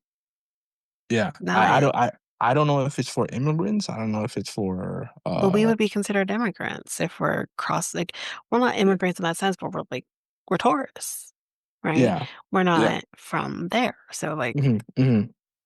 Yeah, that's a by that, definition, you yeah, are, you know, that's a rumor I've heard. So, and again, all of those things with the yeah. tariffs, with, Terrorists, yeah. the issues at the border, Mhm. getting through custom, Mhm. um, all of those things are all deterrents. Mhm. And my people are gonna be like, I don't want to bother. I'll go somewhere else. Yeah, Um, yeah. I just think, yeah, it's like the tariffs and the disrespect and the 51 state and all this stuff like towards yeah, Canada yeah. and people just not, you know, it's yeah. Basically people want to just stay in Canada and do Or just not what's go to the States. yeah. You And just know, not go to the States. I seen a lot of YouTube videos where people were just like talking about how, they don't want to visit the state. They want to stay in Canada because like Mhm. they think there's more stuff that they think there's more stuff to do in Canada. Yeah, I mean, Canadians are finding that they want to do more stuff in Canada because it's true to who they are. Like people want to do Canadian stuff. I But again, believe. I don't wanna say it's just people who are choosing to stay in Canada. There are other places in the world than just the States. Mhm. So, And that they're too. Yeah, going that's what I was gonna to say. travel to Europe, Asia, Yeah. Mhm. Africa, whatever. Mhm. Mhm. So, it's not just about staying in Canada. Mhm. But, Yeah. um, Yeah. You the go on. no, sorry, the other thing that is mentioned, at least in this article, Mhm. which I can understand, um, is Yeah. that another issue could be because of our government's retaliatory tariffs, um, as well. And then with Trump's, trade policies, with local officials urging an end to the dispute before further harm is done to the economy, which I Mhm. think it's not over yet. We have not come to a decision between our two countries when it comes Yeah. to the trade, Oh, war that we're currently in. oh, Um, yeah. I'm pretty sure that like Mark Carney's still talking to Trump behind the scenes and having no, I conversations. think they are, but they're Yeah, not coming to a decision. Instead, they are throwing more tariffs and more tariffs and more tariffs at our yeah, country and then vice yeah, versa. So that's kind of what's going on. Um, yeah, that's the last thing I've heard, which was, the last like yeah. week or two. So it's we have not come to a decision yet on Hmm. things. And I Hmm. do know America has come to decisions with other countries that they were also going after. But with us, it They're just not. has not happened. Yeah, they're not very good deals though. That's No, I know they're not. no, they're not. I know they're not. But I That's think why. Yeah, that's why Mark Carney's like, I maybe we'll think that do. that's the Yeah, difference is that yeah, we can go back and forth.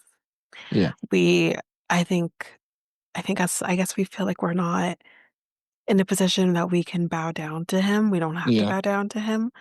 Um, Whereas maybe with other countries, maybe they feel like they have to. So I don't know.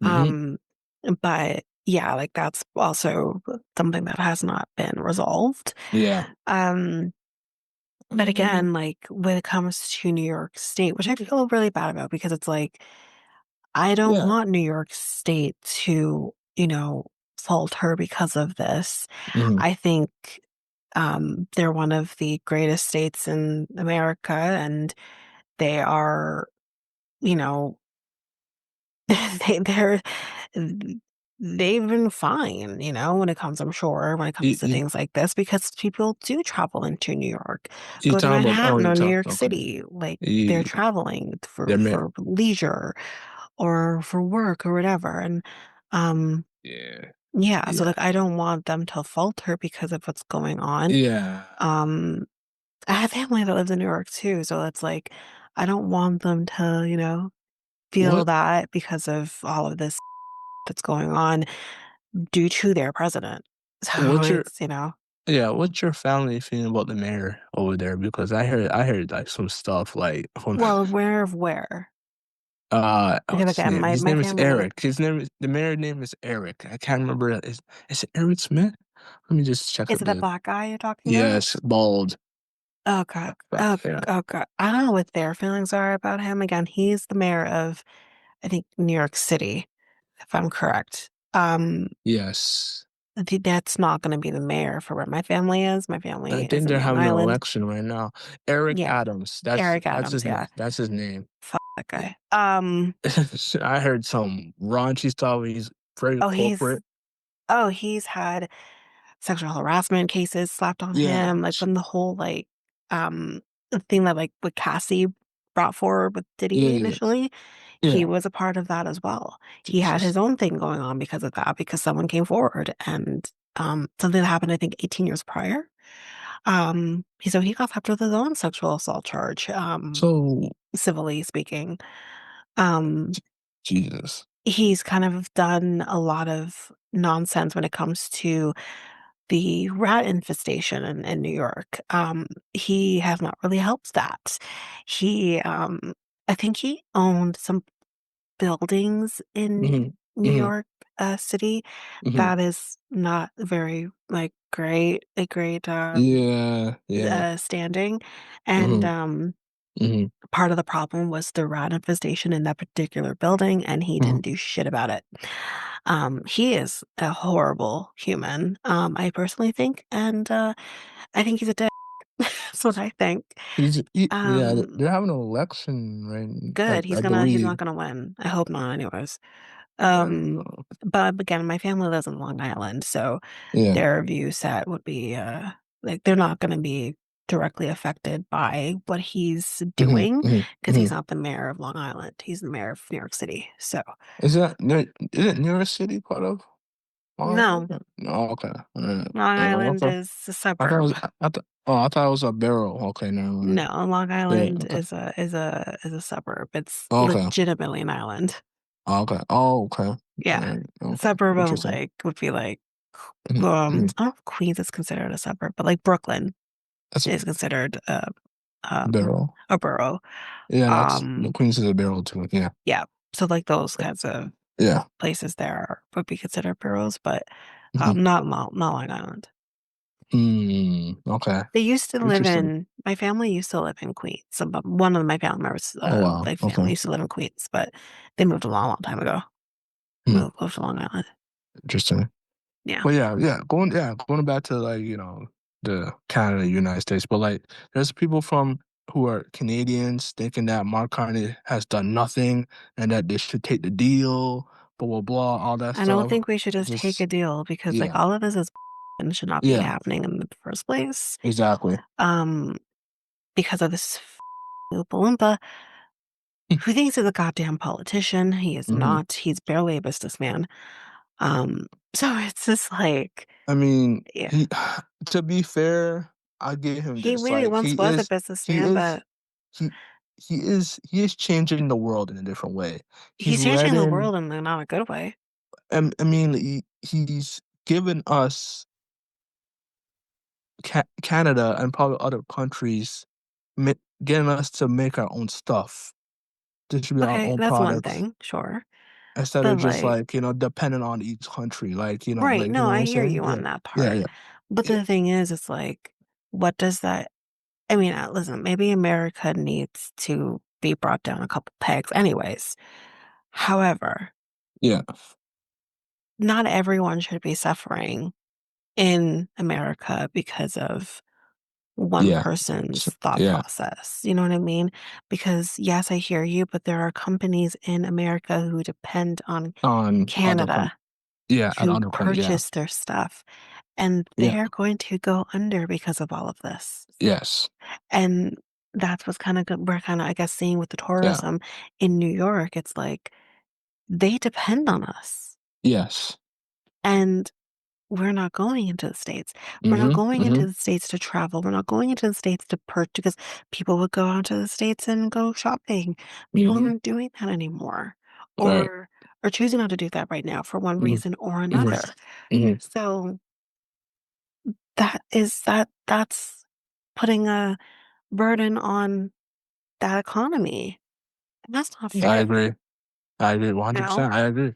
A lot of small businesses are going to be gone because Yeah, of him. yeah. And then Make I know the America big great again. Let's remember what he says. yeah, yeah. I know Meanwhile, yeah. I know the bigger businesses are going to survive. Like Apple, yeah, yeah, yeah, yeah, yeah. The big they box just stores and stuff like that are gonna be yeah. fine, Yeah. They just but announced it's they those, like, just mom and pop type mhm, stuff, yeah. mm. They just announced that like, you know, Apple Apple's making their like a warehouse or a manufacturer warehouse Mhm, in America for the first time. So they're investing into American companies to be in America. mhm, So, because Apple used to like get their stuff, I believe it was, if it was in India or the Philippines or some in China, I can't remember, but it mhm, was one of those three, right? They mhm. used to like, get their stuff from there. So now that the tariffs are involved, uh, Trump was forcing a lot of the big companies to just have a lot of their warehouses or, manufacturing or, their products in America. But you So know the what it's gonna tariffs, do as well? You yeah, realize why they would go outside to these other countries to get their, like, products or whatever, because it's less because it's expensive. cheaper.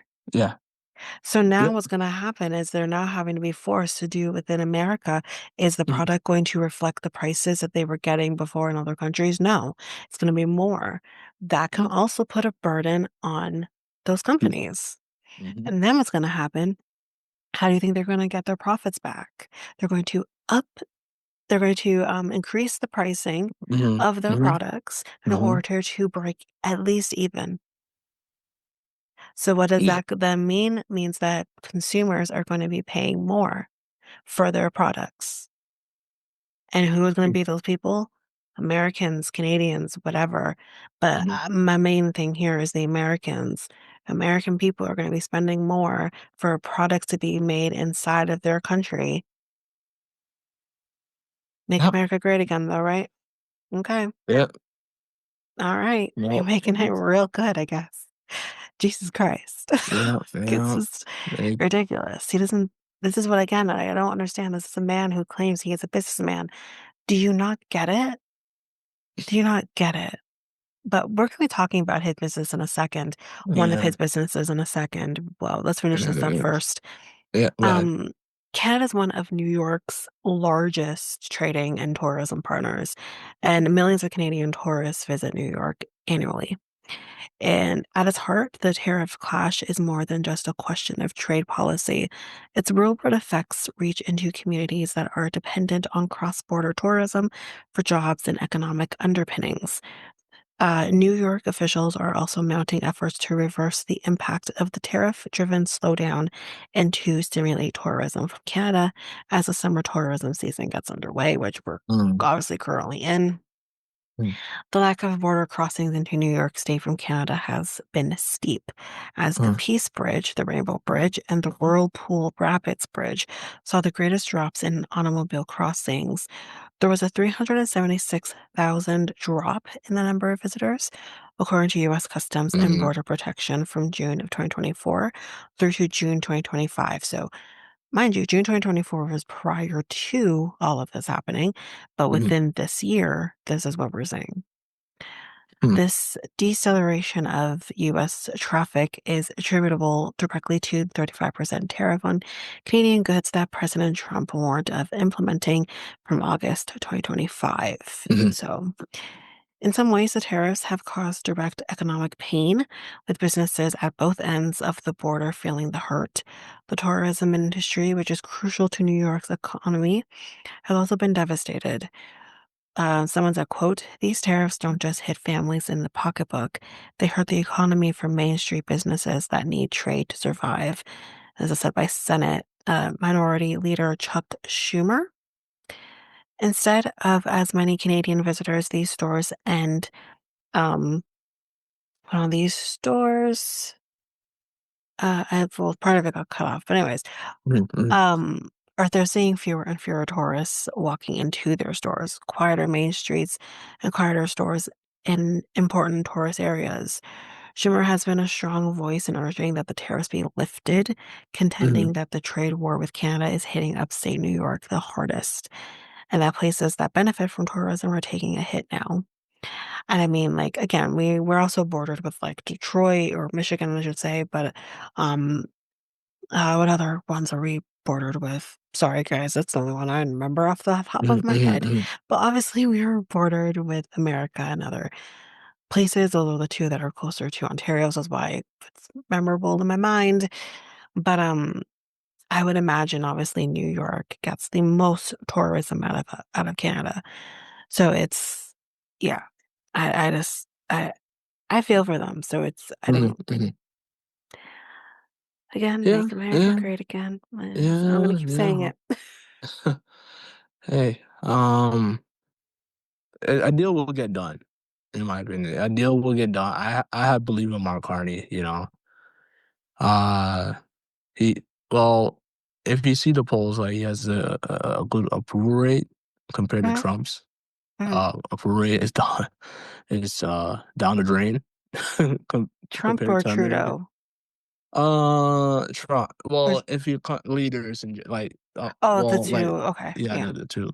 Mhm. Like Mark Carney's approval rate in Canada has gone up in the polls, and I recently saw Trump's approval rate in America, and it's like down the drain, like it's in the Good. minus. So like Americans are not happy.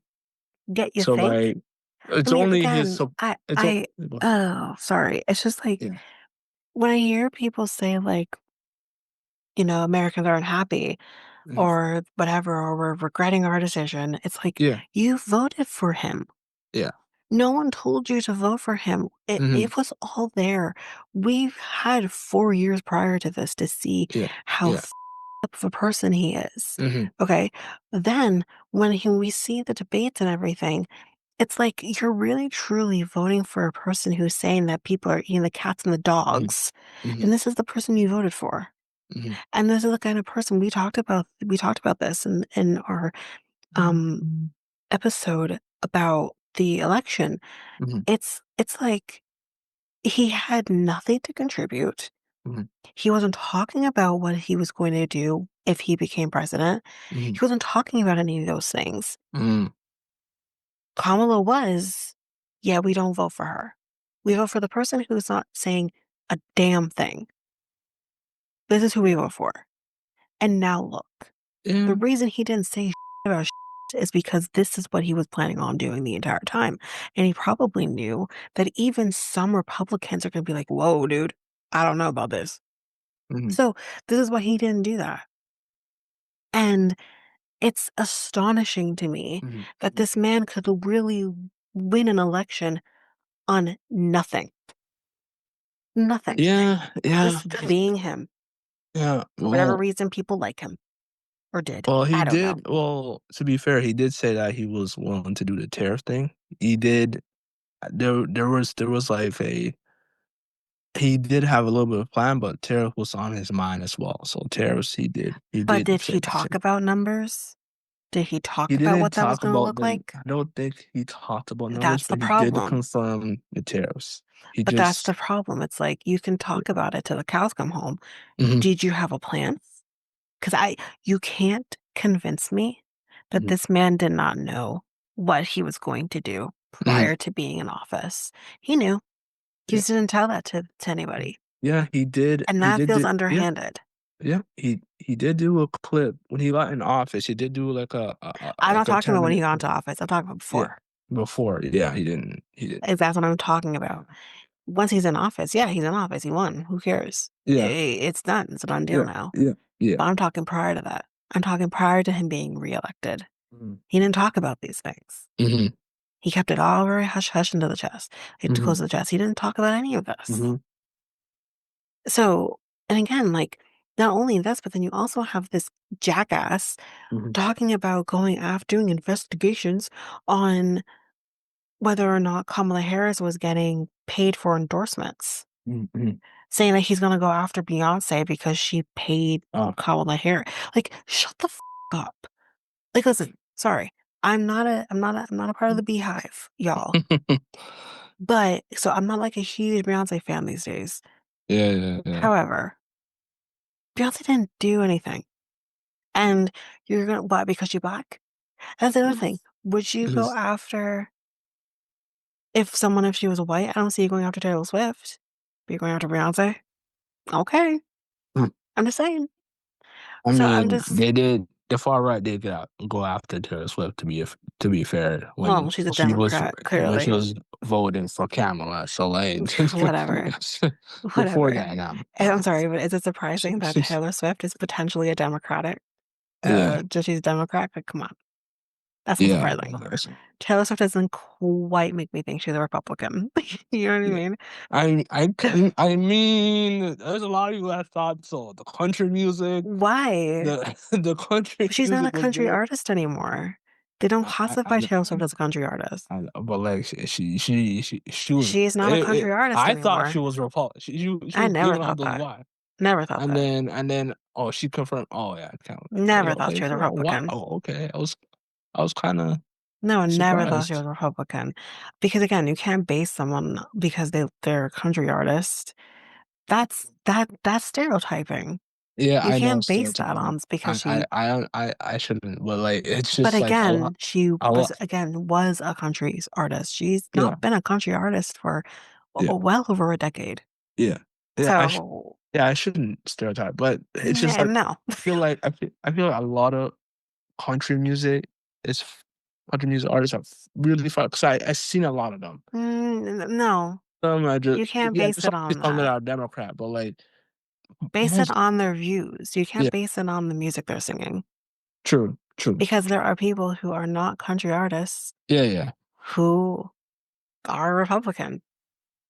Like yeah, yeah. You're right. we talked about it on this podcast, the fact that Hmm, hmm, you would think someone who looks like Mario Lopez maybe wouldn't be a Republican or hmm. be a Trump supporter. Lo and behold, he is. So you Yeah, can't base it on how someone potentially looks or what yeah, song they yeah, sing or whatever. yeah. You go based on their views.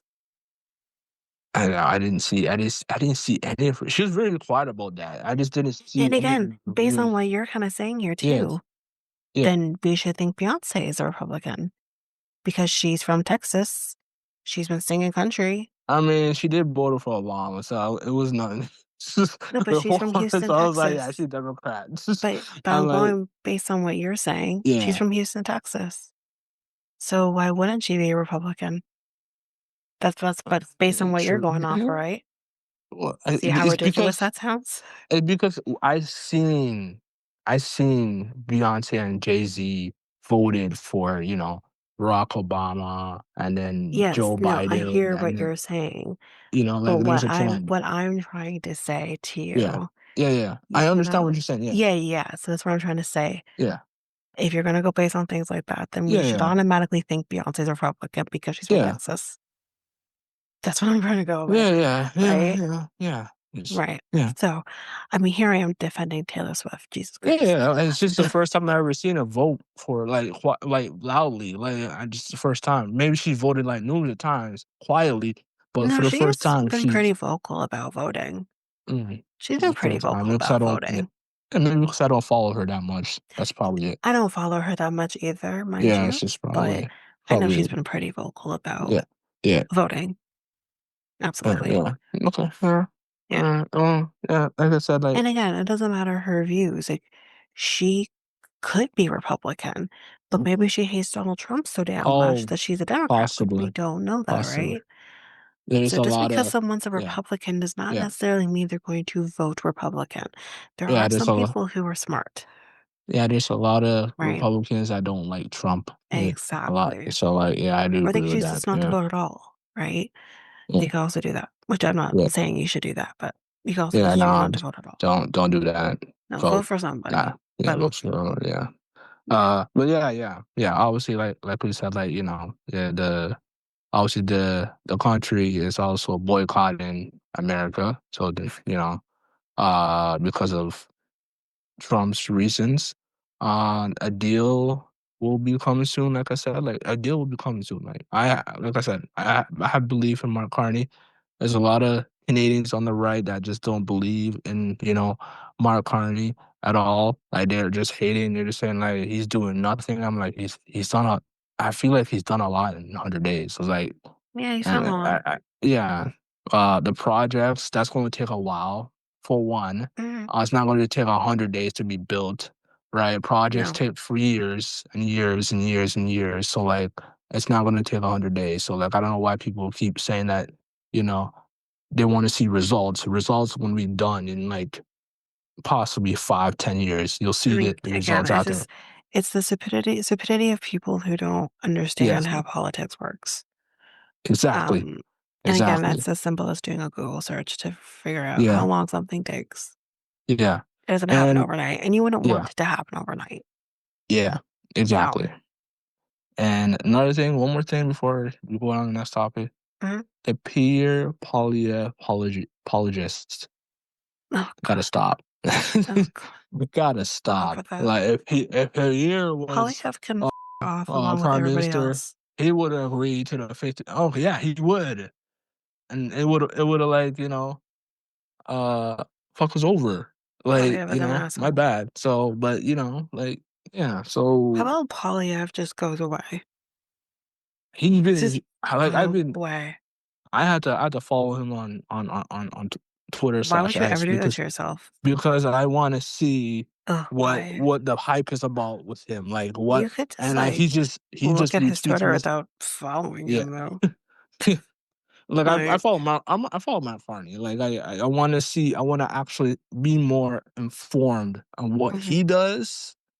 And then I do follow Jeremy Singh and see all the three parties. So it's like mm. to see what they all do. Well, he's Like not the leader Y anymore, but I get yeah, I you. know. They don't have a leader right now. I don't think so. I don't I or don't. some I think They it's probably. I'm so sure they do, or they're in the process of doing that. You cannot have a leader for the NDP yeah, party. yeah, Yeah, but yeah, like, I just see what they do. I'm just like, Pierre's just, like, the worst one, and he has a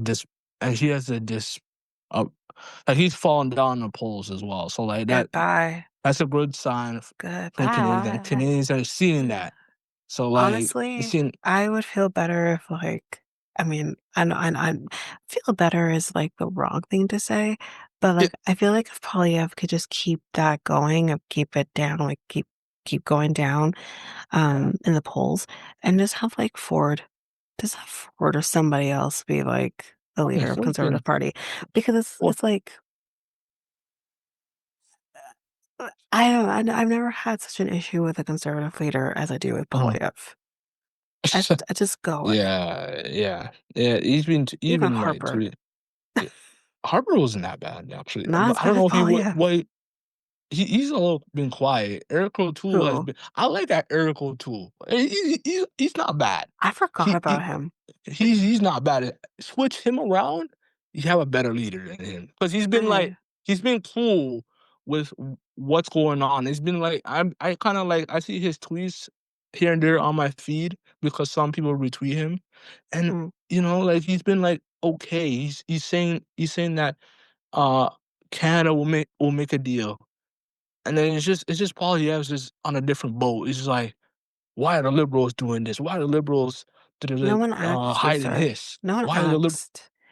No one asked for your I'm opinion. like, Like, I'm go like, away. this guy's a hater to like he's still on that Justin Trudeau you know like, Justin and then these Trudeau guys is trying living to his Mark best Carney. life, potentially dating Katy Perry. I don't actually believe that's happening. That's not no, that's not No, it's happening. not I don't happening. think so. I think they're just sitting down having lunch I talking think they're about just music with their son does music. I think okay, it's whatever it is. I don't think they're dating. and no, I don't. I think just think they're just Katy having Perry lunch. has a type, and it's not Canadians. I'm just saying that. Okay. Her type You don't is know. British You don't men. know that. You don't No, know. she's literally said she has a thing for British men. Like I'm going based on what she said. Maybe she changed her preferences. People change over Um, time. When, no. when was the last time she said that? Um, since she's been with Orlando, well, she's not with Orlando Blue anymore, but That was years while she was ago. with him, Years ago. she has a Years type. ago. She she dated or married what's his face? Can't remember his name. Mhm. Russell. What's Mhm. his name again? Russell. Whatever the. Mhm. She was with Orlando Bloom forever. And I Yeah. knew, remember, there was rumors that she was kind of, I don't know, feeling it Hmm. out with Robert Yep. Pattinson. Yep. Girl has a type. And hey, Okay.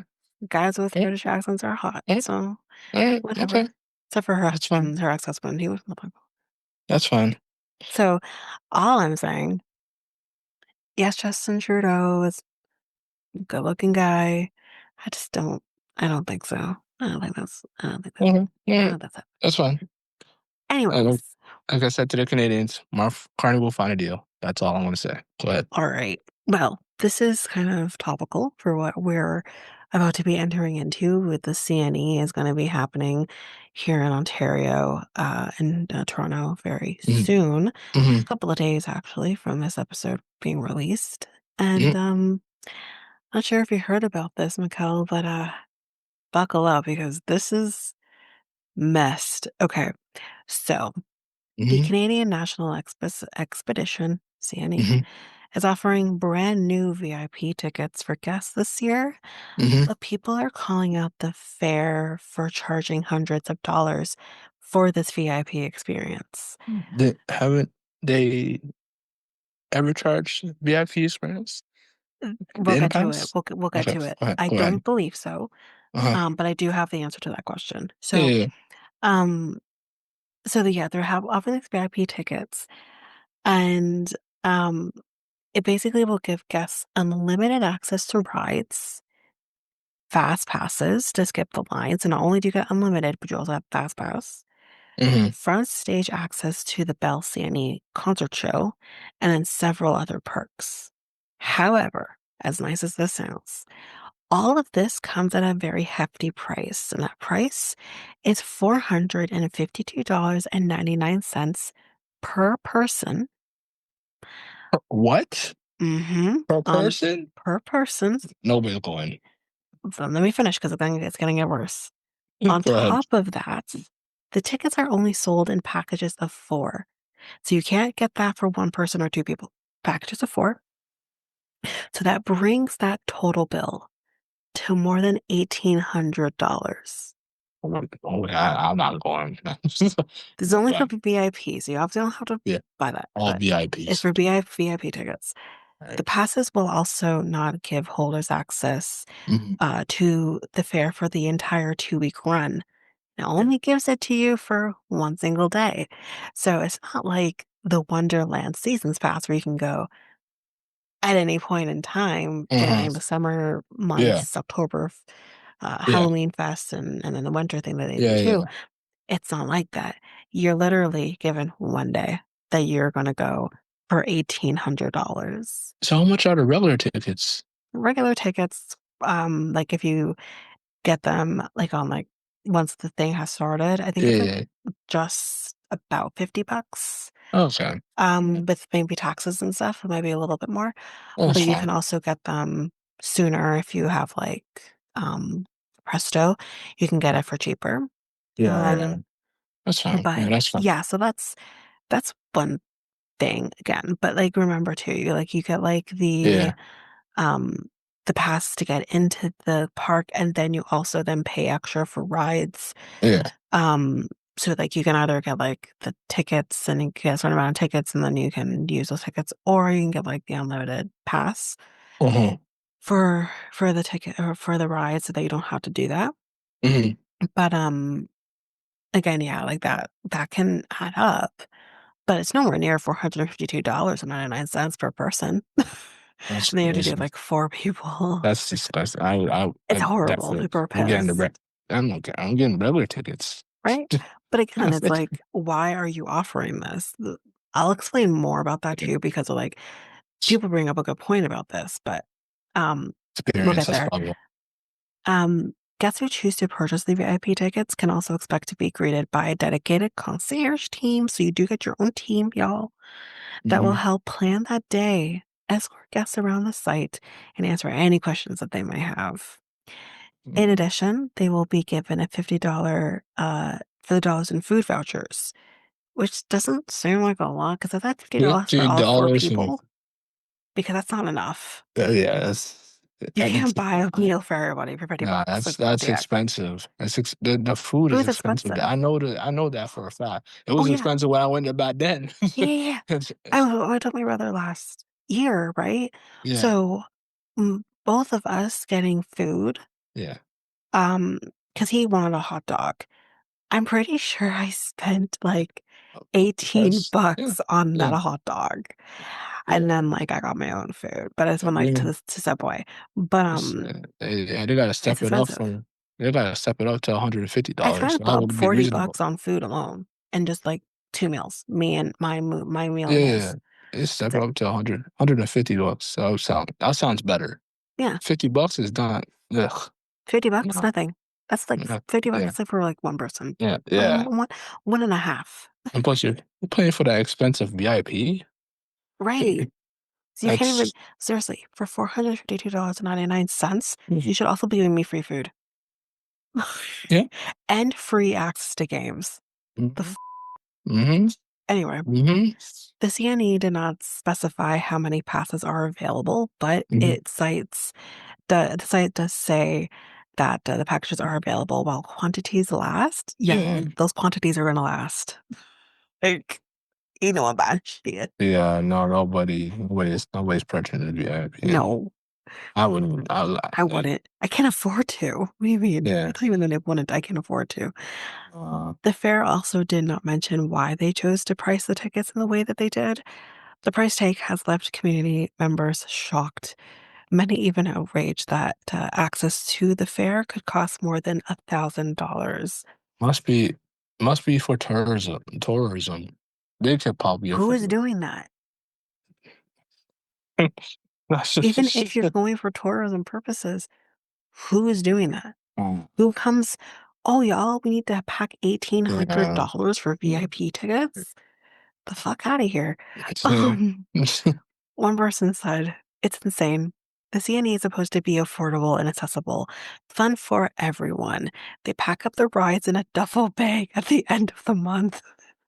Sorry, it's the duffel bag. They shouldn't be charging this kind of bread. This is amazing. Because it's true. They do pack it away in a duffel bag. Another That's person crazy. said, I thought it would at least be unlimited rides and fast passes for the whole time it was open, plus Mhm. selected Mhm. food items, but for one damn day, hell no. Another one said, for $453, I should have no lines for food and all food included. That's exactly what I said. Some social media users also feel the move is unnecessary during a time when many Canadians are struggling to afford basic necessities. As we were just talking about the tariffs before, that's, one thing we're all dealing with. Mhm. Mhm. While others have said they'd rather go to amusement parks such as Canada's Wonderland for more affordable experience. When you have to say, I want to go to Wonderland for a more affordable experience, Jesus, because Canada's Wonderland is not affordable. It's pretty expensive, but in comparison, it's more affordable. Um, Besides the new VIP pass, the CNE offers other options of tickets and passes for cheaper price or just their normal price. Mhm. Advanced sale admission passes start at $25.11. That's roughly about Mhm. what I did last year. Yeah. And advanced sale all day ride passes begin at $47.24. The CNE will return to Toronto once again from August 15th to September 1st. Y'all enjoy. If you're going to be going, I'm not going this year, but Yeah. y'all enjoy. Yeah, no, this year for me too. It's been too Yeah. hot this year. Um, I mean, and I'm I don't sure. feel like being attacked by devil's demons either. It's going to be coming at the end of the month. So, yeah. Well, I think I think it will cool down towards the middle, the end of the month. And we're in the second week of the. Okay, sure. It I was think pretty third hot week. last year. I mean, It was hot last year when I was going. it cooled down towards the end of August. I mean, No, it was hot you last got year. similar. Like it was like. I Mm, think I went during, um, I want to say the last week last mm, year. mm, It was hot. It was still mm. pretty hot. Um, because it's This still hot time, in August. It's this hot time. till like the middle of September. It's not gonna cool down. Oh, fine. It's That's not gonna cool down. No, it's gonna be hot. Plus, then you're also dealing with, like I call them, the devil's demons, aka hornets. mm, So yeah, no, no, thank you. Not this year. Um, yeah. No. Yeah, yeah, not this year. Yeah, not no, this year for me either. So.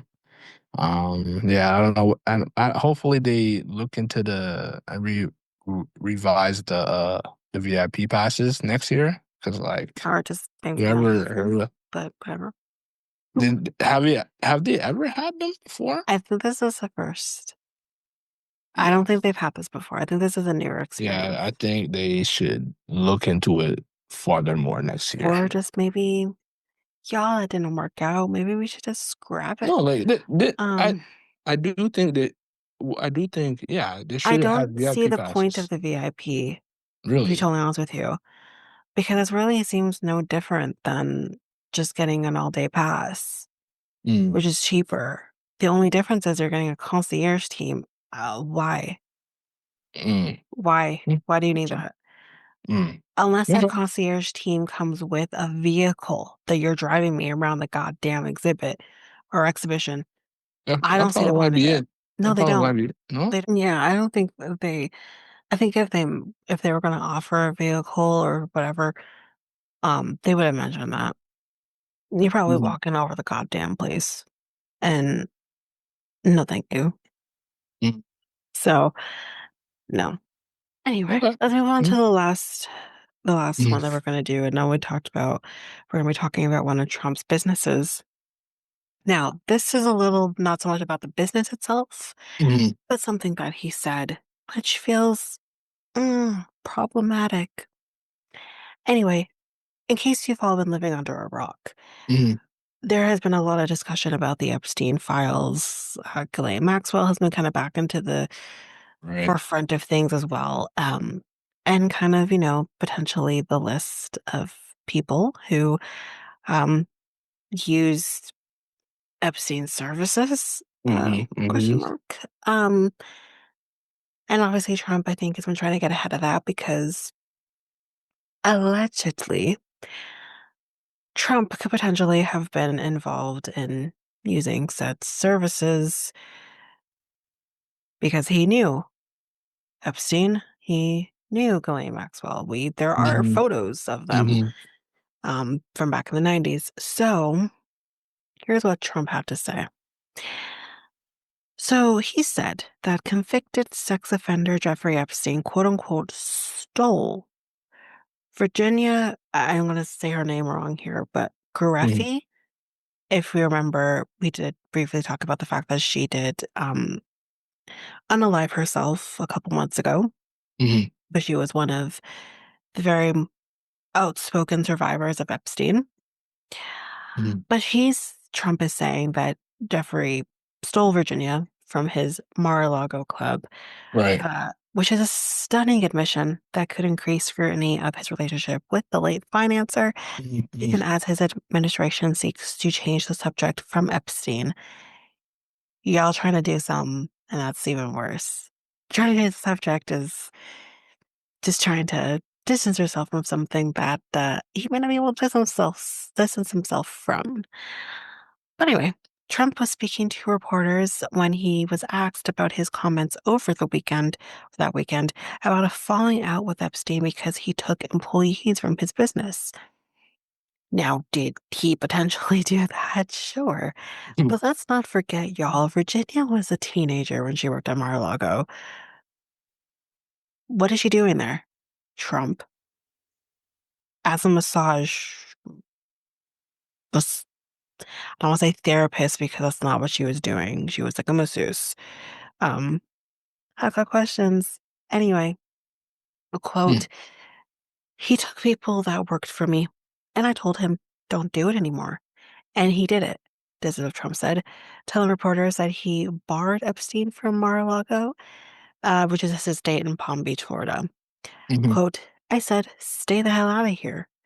Pressed about whether any of the stolen employees were young women, Trump said many of them worked in the club's spa. Hence what I just mentioned. Most of them were women, y'all. Okay? Let's just put it out there. Quote, the answer is yes, they were in the spa. I told him, I said, listen, we don't want you taking our people, whether it was spa or not spa. And he was fine. And then not too long after that, he did it again. Mhm. Trump was asked whether Epstein had stolen Virginia, quote unquote, who was one of Epstein's most prominent abuse survivors and led the charge calling for his arrest. Um, as I just mentioned, Virginia, she died in April, has said she met Epstein associate Ghislaine Maxwell while she was working at Mar-a-Lago as a Mhm. Mhm. teenager. Mhm. She mentioned that if you have watched the documentaries I've come up, but she's been a part of she's in most of them. Um, that's what she said. So, Mhm. quote, I think she worked at the spa, Trump said. I think so. I think that was one of the people. He stole her. And by the way, she had no complaints about us, as you know, none whatsoever. Mhm. I just need to point this out while it's in my mind. You can't steal human beings, you piece of shit. Like, again, you're no better because you employed a teenage girl in a spa part of your resort or whatever the fuck. Like, Mhm. why is she there? There's so many other places a teenager could be working Mhm. than in the spa. Okay. There's something that he's hiding. There's something Oh, that 100% there's something he's hiding. I don't want to say Oh, I've anything. been saying it. Yeah, I don't want to be like involved like in being in a lawsuit or whatever. Like I don't want his That's why team. you spy Mikel, get the renewed allegedly in front of it. They can't sue you. Oh, okay. It's alleged. That's gonna. That's why I But say he allegedly is on the no, list. yeah. We don't know. We don't know that for sure. But I think allegedly, Yeah. there have been discussions that Mhm. he was on like the plane that would go to Epstein's like home that was on that island. I can't remember the name of the island right now. Mhm. But there was rumors that Trump was on that plane. Just like there's rumors that Clinton was on that plane. Mm, yeah. Like, yeah, there's rumors. We don't know for sure, but there's rumors. Yeah. But if you look at these men's track record, Clinton Mhm. has a thing for very, very young women. That's not new. Mhm. Monica Lewinsky was not the first and she was not the last. Mhm. And honestly, there have been women younger than her at that Mhm. time. Mhm. Um, for Trump, yeah, you look at his track record Oh with yeah. the women he's married. Mhm. Like, Mhm. yeah, it's very possible. Yeah, Allegedly. yeah, yeah, like basically Wall Street Journal basically leaked a couple like photos. They're the ones that leaked the photos. Hmm. They have the photos. I think they have more information, but they can't. I don't know. I feel like they are They really don't want to get hesitant sued. to, yeah, Yeah. hesitant to Once release someone more. Yeah, leaks the list, like Ghislaine mm. Maxwell, for example, Yeah. once someone leaks the list, it's a free for all. It's an absolute free for all. Oh, someone should pass it to an anonymous source, and well, No, they wanted Ghislaine Maxwell to leak it for whatever we thought. oh, Like once they caught well, her, once they found her and caught her, mhm. that she would be the one to release the list. Well, they should give it to. She hasn't done it. She should give it to an anonymous source and let it leak I'm on a sure. social media website. I'm So sure. po- Um, law enforcement has the list, but for whatever reason, you think they're so? not releasing it. Because I think they have the there's list. probably a lot of people who are connected, like former Mm-hmm. police officers, uh, Mm-hmm. Mm-hmm. politics, Mm-hmm. politicians, I think there are a businessmen, lot of celebrities on that list. celebrities as well. Yeah, there are a lot of celebrities on that list because he dabbled in a lot of different things and Epstein and Mhm. there's a lot of people he knows that we don't even know. Ghislaine Maxwell, a lot of the connections happened through her as well. A lot of these people she Yeah. knew. You could, So yeah, you it's could, yeah, it's yeah. yeah. The reason why is because you could wreck a lot of homes because of it. This is going A to lot of be, homes. I think, the whatever this list is, Yeah. um, I think this is going to be the level of like Ashley Madison, Mm-hmm. because when we don't, unless you've watched the documentary for Ashley Mm-hmm. Madison, Mm-hmm. um, you forget how Mm-hmm. big Ashley Madison leak was, Mm-hmm. Mm-hmm. um, to the point where it wrecked homes, people killed Mm-hmm. themselves over it Mm-hmm. too. Mm-hmm. Um, This that this was a is gonna be huge leak. this is gonna be almost the same thing. Yes, and that leak involved It's gonna be politicians, yeah. involved No. celebrities, Yeah. or No effect. at least D-list celebrities like Yeah. Josh Duggar Yeah. and you know It's gonna Snooki's be husband. Apparently was part of that leak as well. So yeah. it's like it's going to be that level, Yeah. and it was all over the world. It wasn't just you know you know Yeah. It's domino. It Canada is. or Yeah. something. Yeah. This Yeah. is what it's going to be, and Yeah. we've already seen Mm-hmm. it. We've already seen at Mm-hmm. least, we have the allegedly with Mm-hmm. the, Mm-hmm. you know, our potential Well, current president versus and um we former president. yeah. But we've seen with Prince Andrew. Yeah. Well, we kind of We see. know Prince Andrew was a Yeah. part of this. We Yeah. Yeah. have picture of, we have footage of proof of that at Mm-hmm. least Prince Andrew we can verify. Yeah, he knows Epstein, he knows Ghislaine Maxwell, he knew Virginia, Mm-hmm. Well, who, yeah. oh, well, we kind of see it with with one with one couple, and that's Bill Gates and his wife as well. Like Do we actually have proof of that though? the yeah, I think she Oh, she's divorced, leaked information. yeah, Yeah. divorced. She saw some information, and Hmm. I think in a closet or whatever, Okay. and I There think are they a got lot of divorced. people who, So like yeah. she like saw a picture or some type of letter, Hmm. etc. Hmm. To with Epstein. Hmm. But I think Yeah, again, unless his name was on that list, I think it must have been. I'm sure it is, but Okay, I think um, until it's been that's released uh, and we know, and that's one domino effect right there. I think It just needs to be official, I but we think just we don't are know. close to that list being Yeah, released. I yeah. think we're So very like, cose to it being yeah. released. So So there's people your better be prepared.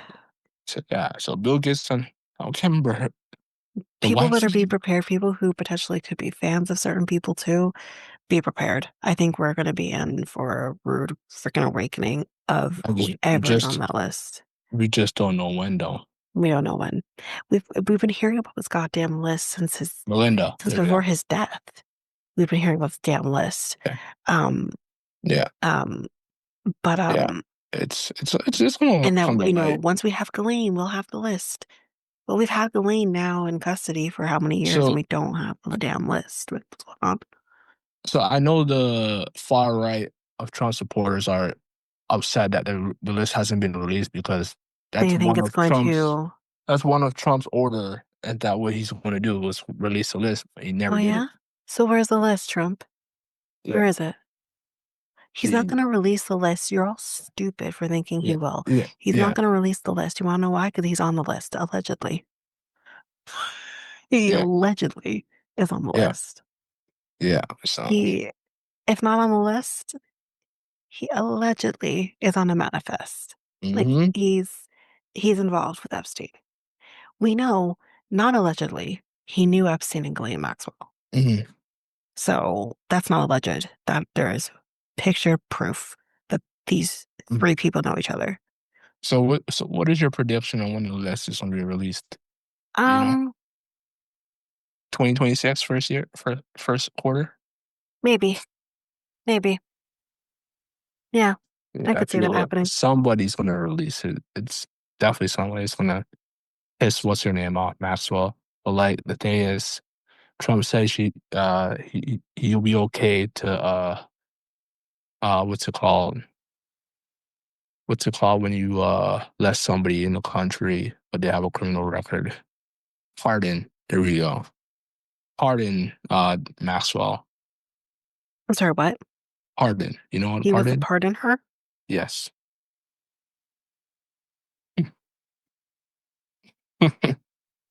Yeah. That What just the f? that just confirms it. That does confirm it for me that Yeah. Yeah. he's on that damn list and he knows But it, yeah. and he knows that because again, he's been trying to distance himself from Jeffrey Mhm. Epstein and Ghislaine Maxwell, Mhm. um, because I mean, you'd have to be dumb, but if you haven't seen any of these documentaries, then you potentially don't know that Yeah. they have shown Mhm. photos Mhm. of Trump, with Mhm. these two. Mhm. Um, so we know that that's happened, and he's been trying to distance himself from that. And he's like, "Oh, I don't know them." Like he's literally done that. Like I don't know them, Mhm. and he can no longer use that line of, "Oh, I don't know them." And now that like we have him, the fact that he's even saying Yeah, that Jeffrey yeah. Epstein stole employees from Mar-a-Lago is more than he has ever said in terms of quote unquote knowing them. Um, Mm. so that's interesting to me. And the other part of this, I'm not going to say more of the article here, but one thing that they mentioned in the article that his administration said was that they booted Epstein from Mar-a-Lago for quote unquote being a creep. But I thought you didn't know him. I thought you didn't know him. I thought you didn't know him. You didn't know Ghislaine Maxwell. All of a sudden now you know them. And again, he would kind of go on that bandwagon of fake news when it came to, oh, I don't know them, even though we see you with them. We see a freaking picture with you with them. You may not think that's you, sir, but the only difference is you actually have hair. It's not a toupee, but that's you. That is Mhm. you. We know what you looked like 30 years ago. That's Mhm. you. Mhm. So you can't pretend like we don't know that you knew each other. Like your guys are at parties, smoozing with each other. Out of Mm. here. It's, Yeah. ugh. Yeah. And you're employed. At the end of the day, there's an issue here. Like I was saying throughout this article, there's an issue here that you were employing Virginia as a 17-year-old girl, 16, 17-year-old girl in the spa of your hotel. What is a 16 or 17-year-old girl working in the spa of your hotel. Why is she there? Mm, If not to potentially rub on gross old men. I mean, I don't remember if she met Jeffrey Epstein while working at Mar-a-Lago. I can't remember that part of it, but she met Ghislaine Maxwell there. mm, And I think she did eventually give Jeffrey Epstein a massage. And y'all, I'm not going to say much more than that. Y'all know, if you know, you know, or use your mm, imagination if you mm, don't know, mm, mm. where that will eventually go to. But Right. it's like all of this started because she was in a place that I think she shouldn't have been. Mm. Yeah, So I agree. that's on Trump. That's Yeah. not on Jeffrey Mm, Epstein in that sense. That's mm, on Trump.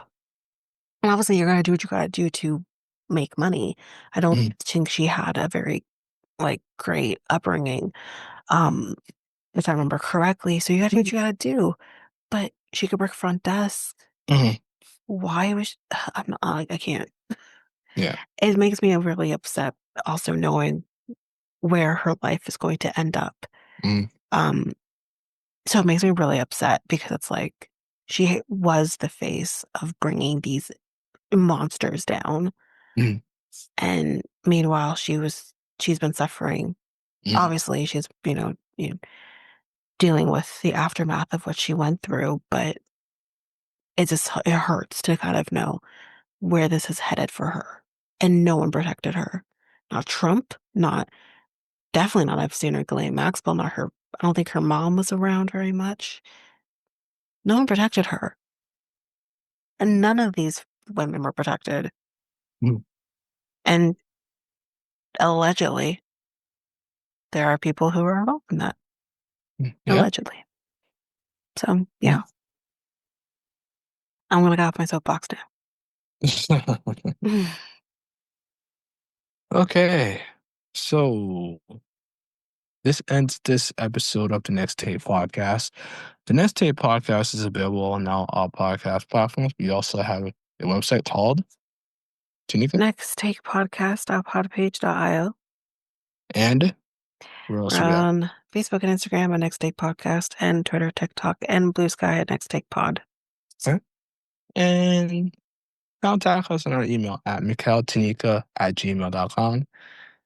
And that is mikeltanika@gmail.com. So yeah, we talked about a lot of things from the Nova Scotia Forrest ban to the missing oh the the tourism of the United States and Canada losing percentage of travelers going over back and forth between uh Canada to the United States. Um Third one I believe is the CNE. Mm-hmm. Is it CNE? CNE, we talked about CNE. Yeah. Um, how the VIP tickets are, crazy. And then the third one is basically Trump and the, you know, Epstein files. Release the files. Hashtag release the files. As they say. So yeah. Um oh yeah, I wanted to add on the whole one more thing before I leave. Um, because I wanted to respond to your Doug Ford thing. Um he's warming up to Mark Carney a little bit too, So Okay. they had like a little buddy, like a sleepover, and he confirmed it in a press conference. So it's on that's another thing. So like but yeah, just want to get your thoughts on that one. But if you have no thoughts, that's fine, No. Tanika. I mean, Yeah, right? yeah, she's like yeah, they're buddy. So Well, that says but something. yeah. But yeah. You have anything else? No, I think that's it. That's it. All Yep. right. So I'm Mikhail, and And I'm Tanika. we're out until Tomorrow. peace, guys. Bye. Bye.